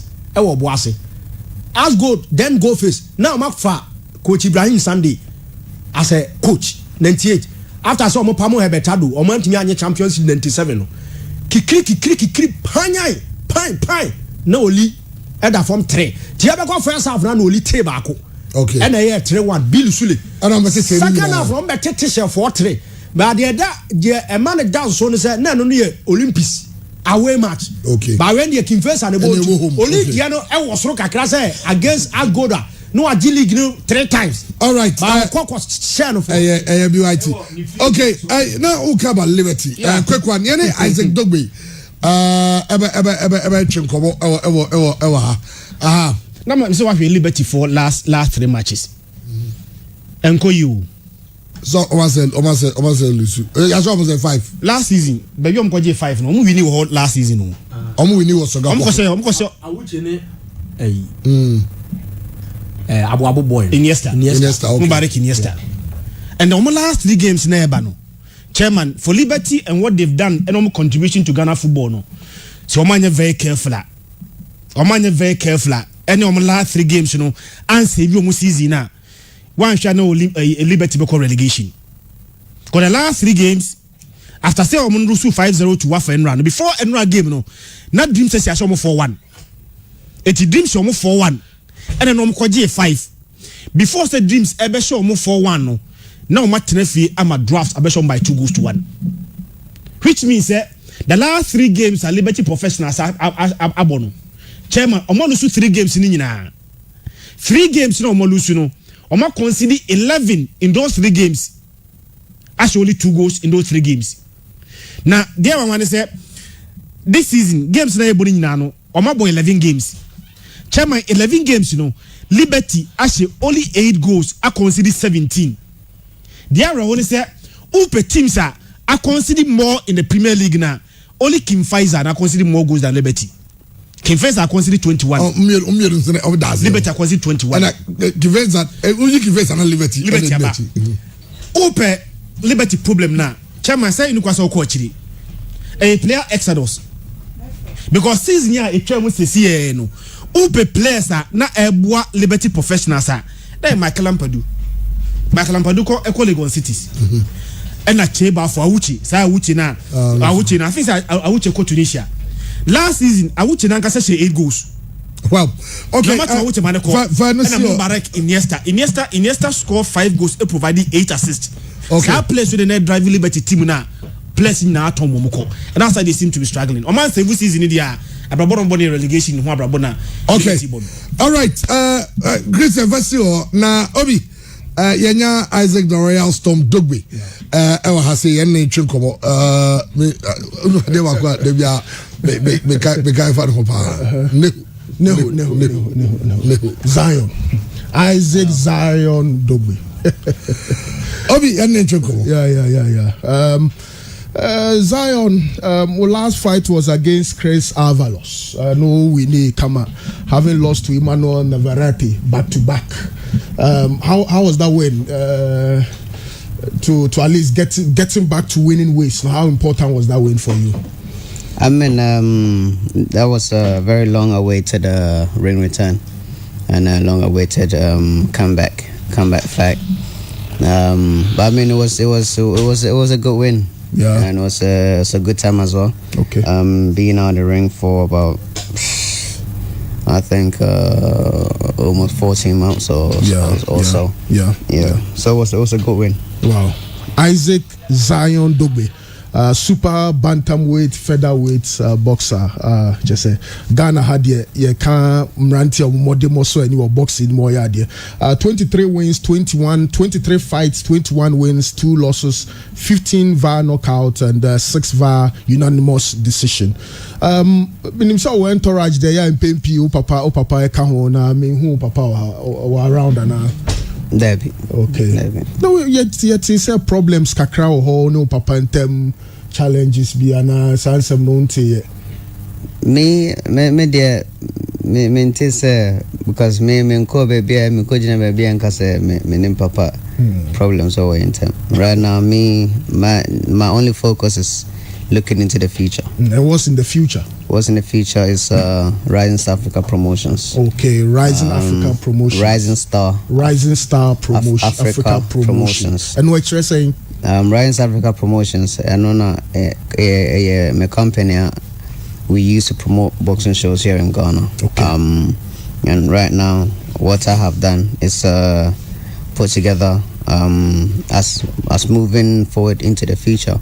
Putting together Rising Africa marketing team that will be helping me to put together, bring together other corporations and corporate bodies to partner with Rising Africa Promotions to bring fights here in Ghana once again. Okay, professional fights or how much?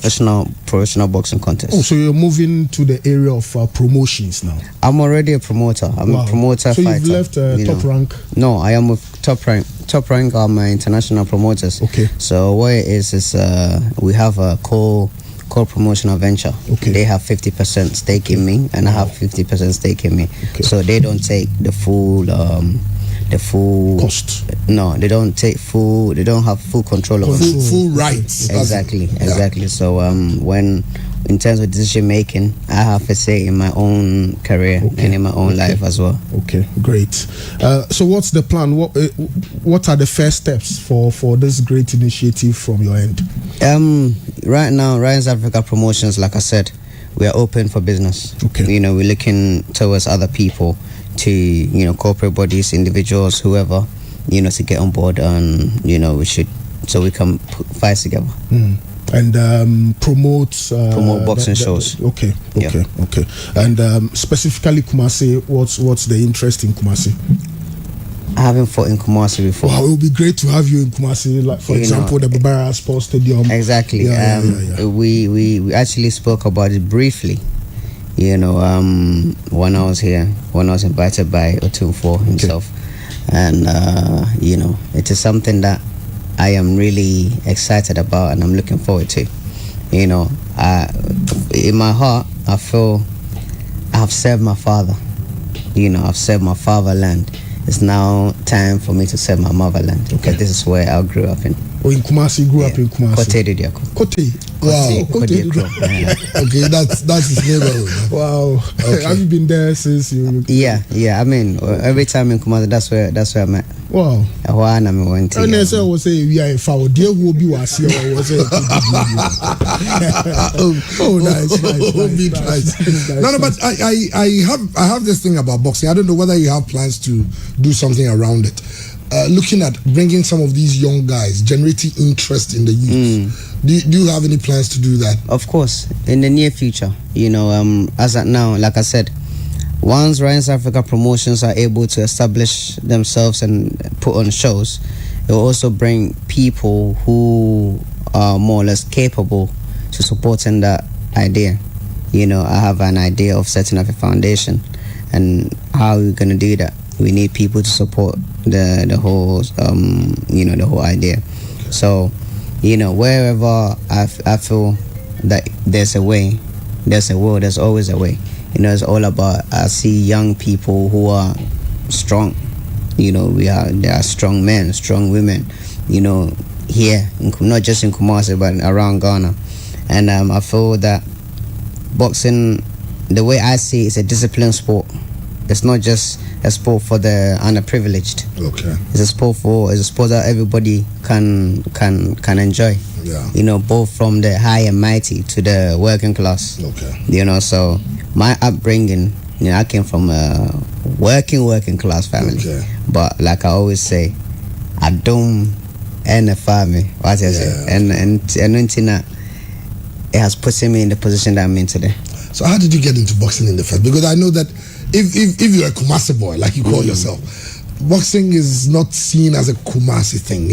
Kumasi is all football. Boxing is more of Accra, Bukom. So it is because of how do I put it? It is the way it is because, like I said, I'm sorry. That's okay. Like I said, it's one of those things where you just, cause the opening, okay, if it makes sense, or the facilities are not there. That's why people will go to Accra. Yeah. Because Accra, they've made world champions. It's a tiny town in Bukom where world champions have come out of there, because the interest is there. Yeah. Many people have been there, and it's just smart, and people train in their backyards. I've looked around, I've been there, I've seen how the whole thing is. But then everyone, that's where everything is happening. That's why people are always there. That's why, because most of the boxers there, they are not all guns. Yeah. People come from different regions. But then because it's a hub of boxing, and all the other regions, there aren't any facilities there. That's why people will go to Accra and be fighting, and then people will just generalize the whole situation as Accra. Okay. You know, but people look at me and think like, oh, are you from Accra? Are you a Ghana? Do you fight? You know, but no, I'm not Ghana. That's not where I fight. You know, that's not where I train. Anyway, well, how do you see Ghana boxing? Do you think it has from the way things are being run? You think boxing has a future in Ghana sports? You know, I would say that we did the best that we could, and we are still doing the best that we can. You know, from the moment that we first burst onto the scene, and I'm talking about Rising South Africa Promotions. The state of Ghana boxing was in chaos. You know, was it was in a position where the international box rec were not recognizing Ghana fighters. Yeah. So all the shows that were being fought Pure FM in Ghana or being promoted 95.7. in Ghana, they weren't recording it. We have something on the internet. We call it Box Rec.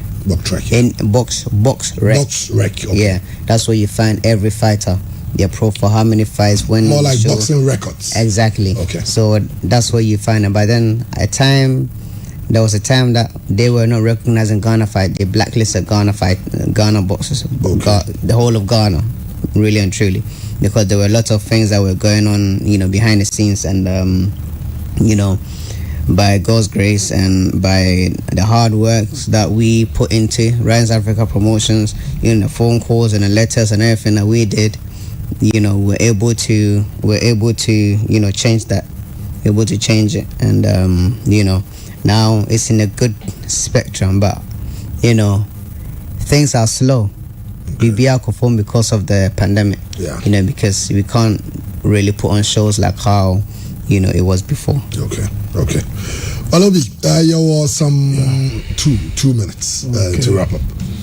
Okay. What exactly should we expect in terms of the relationship you have with Top Rank now? Your own initiative coming up together. Generally, Ghana boxing, Kumasi boxing. What should we expect before possibly the end of this year? Before possibly the end of this year, you know, right now, like I said, if there's a way, you know, we are prepared to come in. You know, we need a place here in Kumasi. You know, the young people are dying for something. Yeah. They need to have something that they can do. Yeah. You know, these are talented people. Yeah. And I've always said that, look, basic education is very, very important. Okay. However, it's not everybody that will be good with the book. Yeah. People are very good with their hands when they do things. The same way some people are talented at football. Pure FM.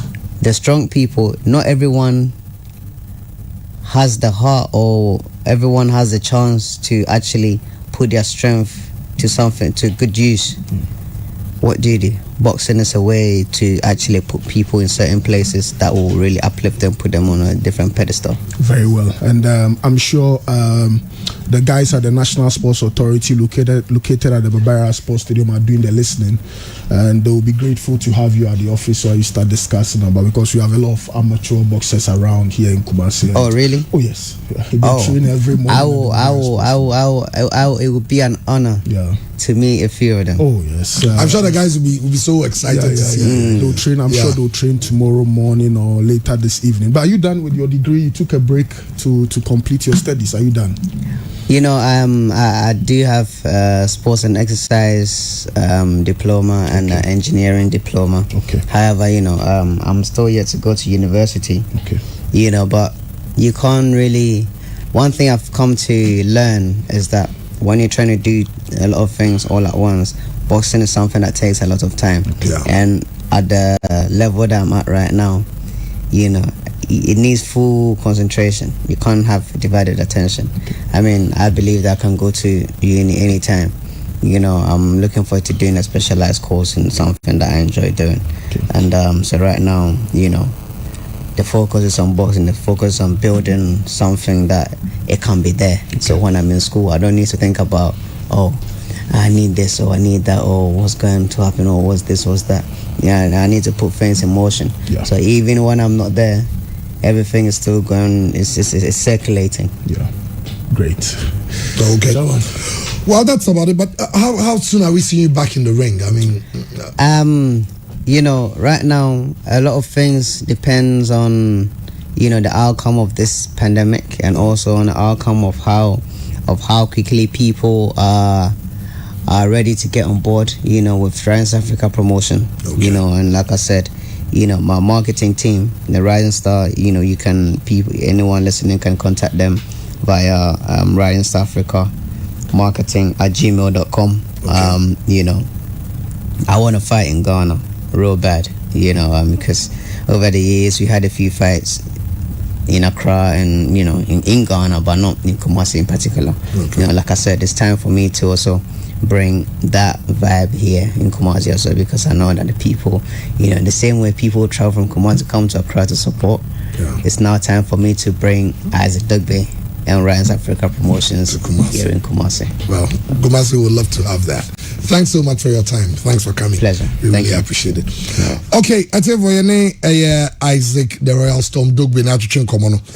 And some of the door na ya be wia obi na what cheche mu de kan brofo na wo se translate the coach no. Na obi a enuanom mo ebia omo so pe twi kasa no so ate eno ase. Andy Vaya na yehwe abafo no na yen sorry so. Ai mama on the mutimi ko di. Okay, chairman ma yen fa na se ma Dr. Mensa Herbal Clinic na chairman sa what dey no Dr. Mensa Herbal Clinic. Ja adwuma Dr. Ebon nya asem ketu akra. Dr. Mensa. Dr. Wonder. Oh, so unim so no ya to need Dr. Wonder. Fantastic. Unim dey tell friend Dr. Wonder. Say China ni bi no san. Ni yari o dey China nyina. Of Kohono Sunny. Sunny, oh, you're wonderful, Doctor. And I heard Dr. Wonder. Dr. Wonder. And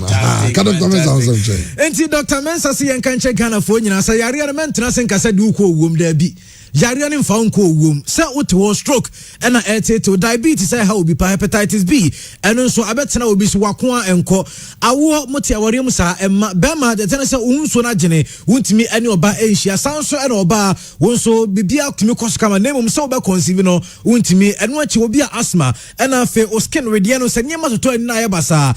Sounds so and Namo Yari, dear friends, STIs no. Pepatoni, Dr. Mensa Sebra, Wababo. Now what's now tuning in us come na owura Dr. Mensa ne branch biama pepacho tie we ma me wouldn't say adwuma omo ye ne bi eban laboratory services Dr. Mensa ho sanso na say yen twascan ti sa woko baabi ne ka cho se ko twascan na memfa woni nkyere baabi amfidie wo na ye betwa scan baabi a wode ne baabi na yi yare na ba no eno Dr. Mensa Herbal Clinic eno achi physiotherapy no eno so wo ye bi edi amamo sanso na home clinic ne nyina Dr. Mensa Herbal Clinic ko kwa obetimi aye bi de ma said Dr. Mensa wano ena 2019 National Best Herbal Clinic wamo eno musakaye natural sample jumane di omate na omote enim so ankasa enti Dr. Mensa bie branches bebrebe me pacho de this way ne head office na ankasa ewo kochi opposite Guinness Air Depot Kumasi ya kochi opposite Guinness Air Depot won sabaka na enkran wunya drew Omada FM building ni mu a ewo Madina Zonko Junction aso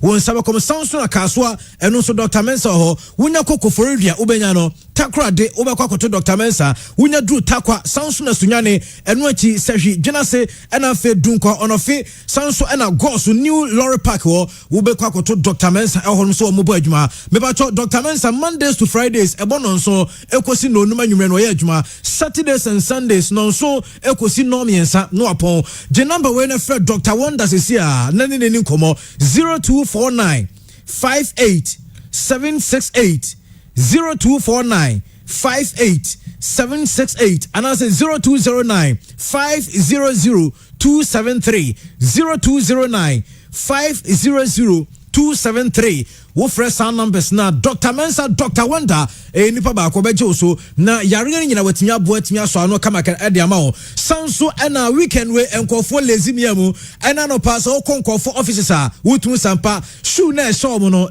mo man shada Antonio baby kwawo eye Achia Master Footwear e man hills no ni nyina eye Achia Master Footwear mesi hwese open pabo ba na de ahye wona mabonte a mehu na asesan se de World Bank account enim de su de enim nemum de ode na mabonte no eno na yehu enti de tene se Achia Master Footwear so de bra empabo no se e free eye mpanimfo de besi nkoda de ni nyina Achia Master Footwear akofa bi de aba na enkoda mpabo mu so de be ko school no wunya wura Achia Master Footwear won sebe kemi mpabo bia ebi e wa Achia Master Footwear sanso na ope belt a obetimi dia botakin correct one wo kwa obenya bi e man bag na mbekra no ni nyina eye Achia Master Footwear na wo so otimi kwa na wokoto de Achia Master ne ma no eye papa wati ase na ne bo no esa da form Achia Master biem oye adwuma e wo patase adwena se kwa na so wunya traffic porter beba chom no ye washing bay na ho no ene ni opposite wo de buso bia sa o bepiemo enso e wo short code air pub na onya do short code at the same building na obenya Achia Master Footwear betia from e wo 0244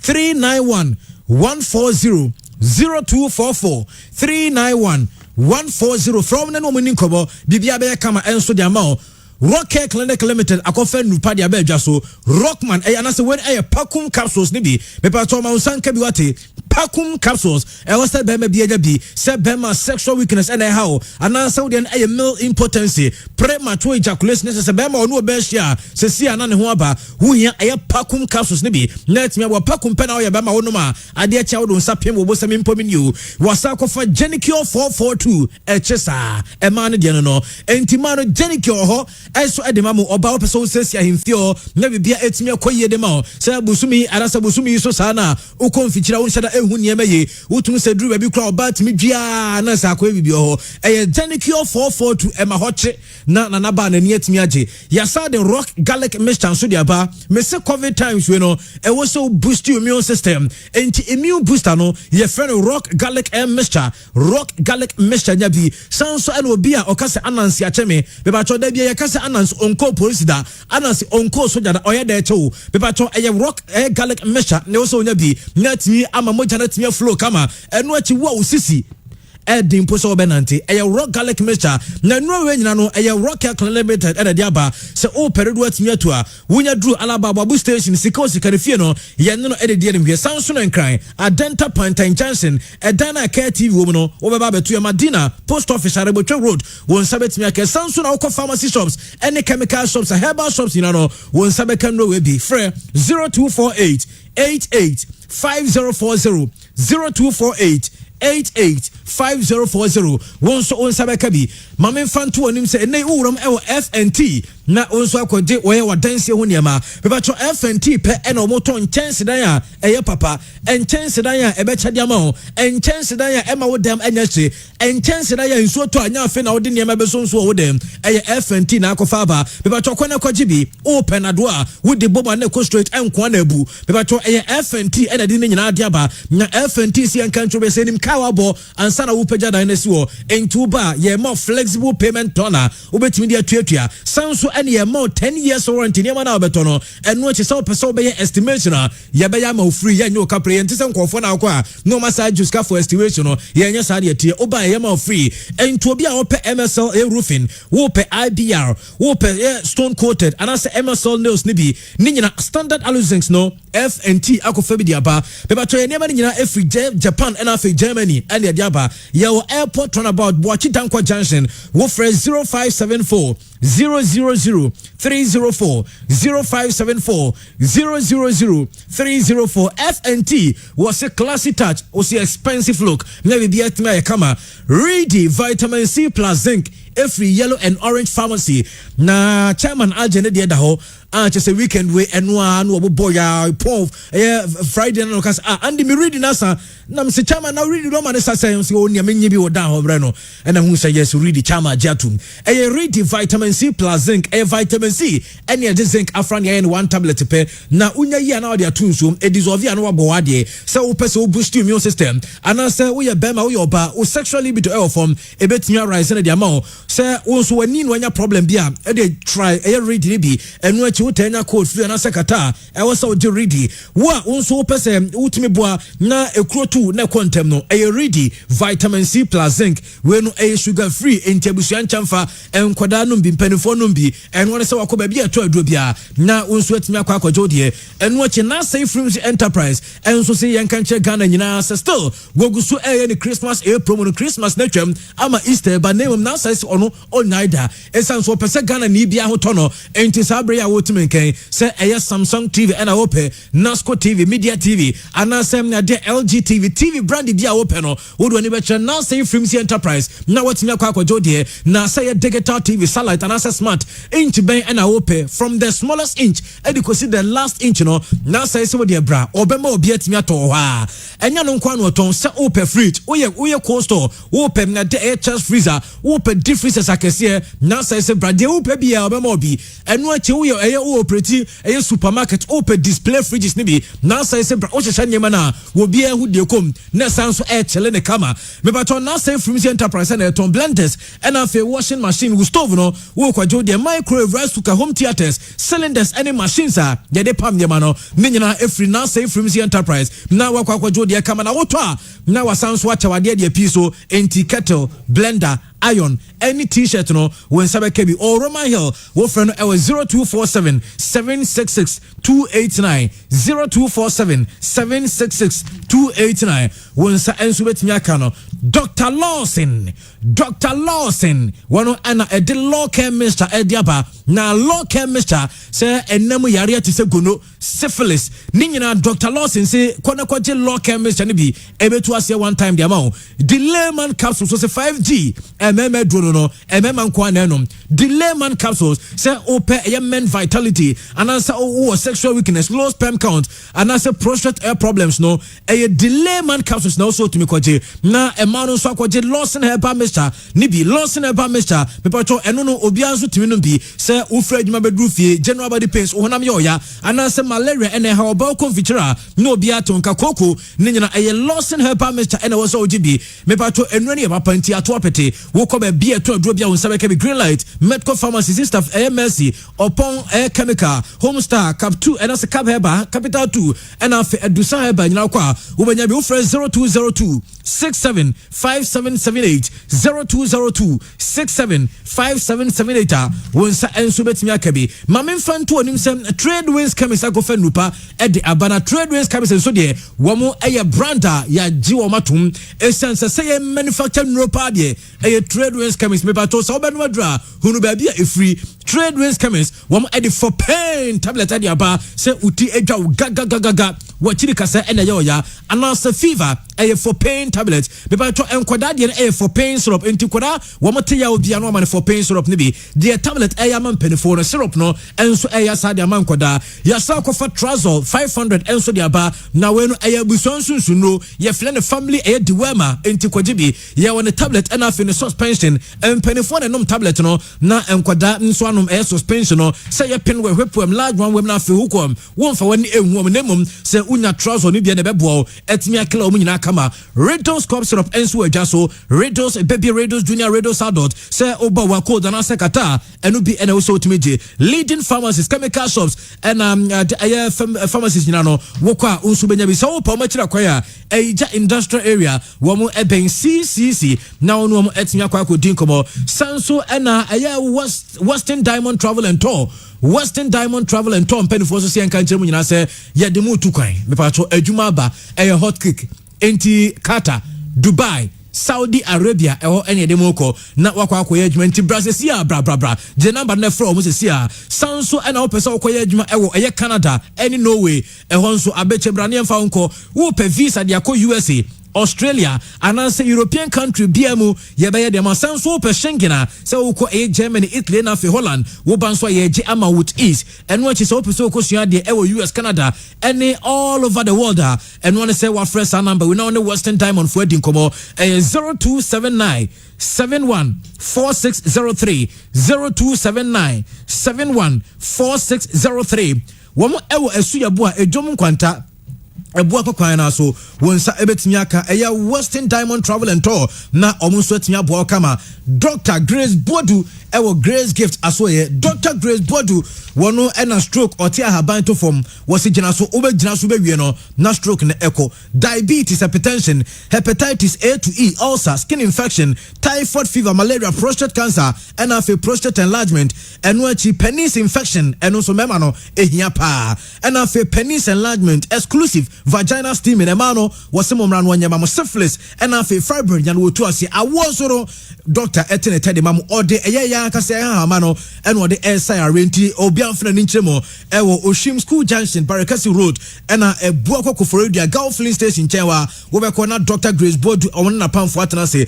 bɛbɛtɔ nso bɛtua frɛ doctor ɛwɔ number osuo so ɛsan so yɛ WhatsApp line ti sɛ ɔwɔ amonɔne a na one doctor edi nkɔmɔ 0246 518003 0246 518003 na wone Dr. Grace Bodu enso entwetwe nkomo wo daroma na awie yeti nkonyama pure morning sports no ye dada bibia ni kama pa nso de ma tiefo ntino enya asem keto akwanti chairman eno eye sedi esiete na no pay. Okay, all right. Yavansie na ye ba wi be ma etiefo nso abemu but yemre no dia ye no de be ko akwakofa aboafo no omo enkrato no yewia na yejemu e de ama DJ Ambitious no the pure music connection and so at the abrey Mr. baby awubia no wear your mask oti kama she mask no yen nyina yen try na yendi COVID-19 protocols no and so eno ene de yebesre obia obaso hwe yeah program see videos Oliver Khan videos ni bibia na eno anso wako YouTube no search Bright Kankan Bodu okowa na wa subscribe to the channel with all the videos there ena ejumadi no ye di esie nwa bako ne ho akire mesre ye nyina ye hwekwan ebetimi afa so a ebeboa no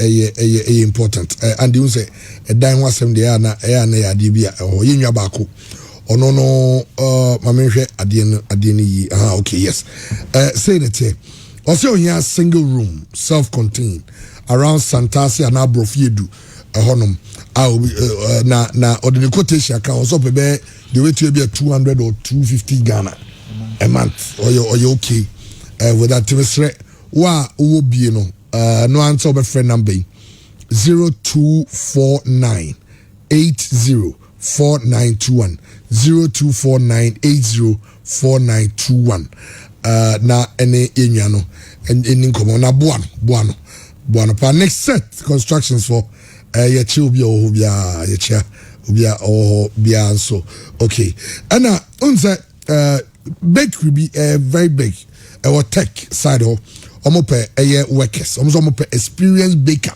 obi onim say dey use gas oven the top ano oh and obi onim isam dey in mix saa de man nyina no omope bi and abobo ye ni so onim twi pa on the be distributed bread na around Kumasi. So sre wow ban also what tricycle license. Mama good salary to a snake in your amount. Why you interested for number 050 711 4444 050 711 4444. I had a jubedino ya the AC. Joe original don't go hand sanitizer because they say COVID no and Nadia eco COVID is real. Yakramo.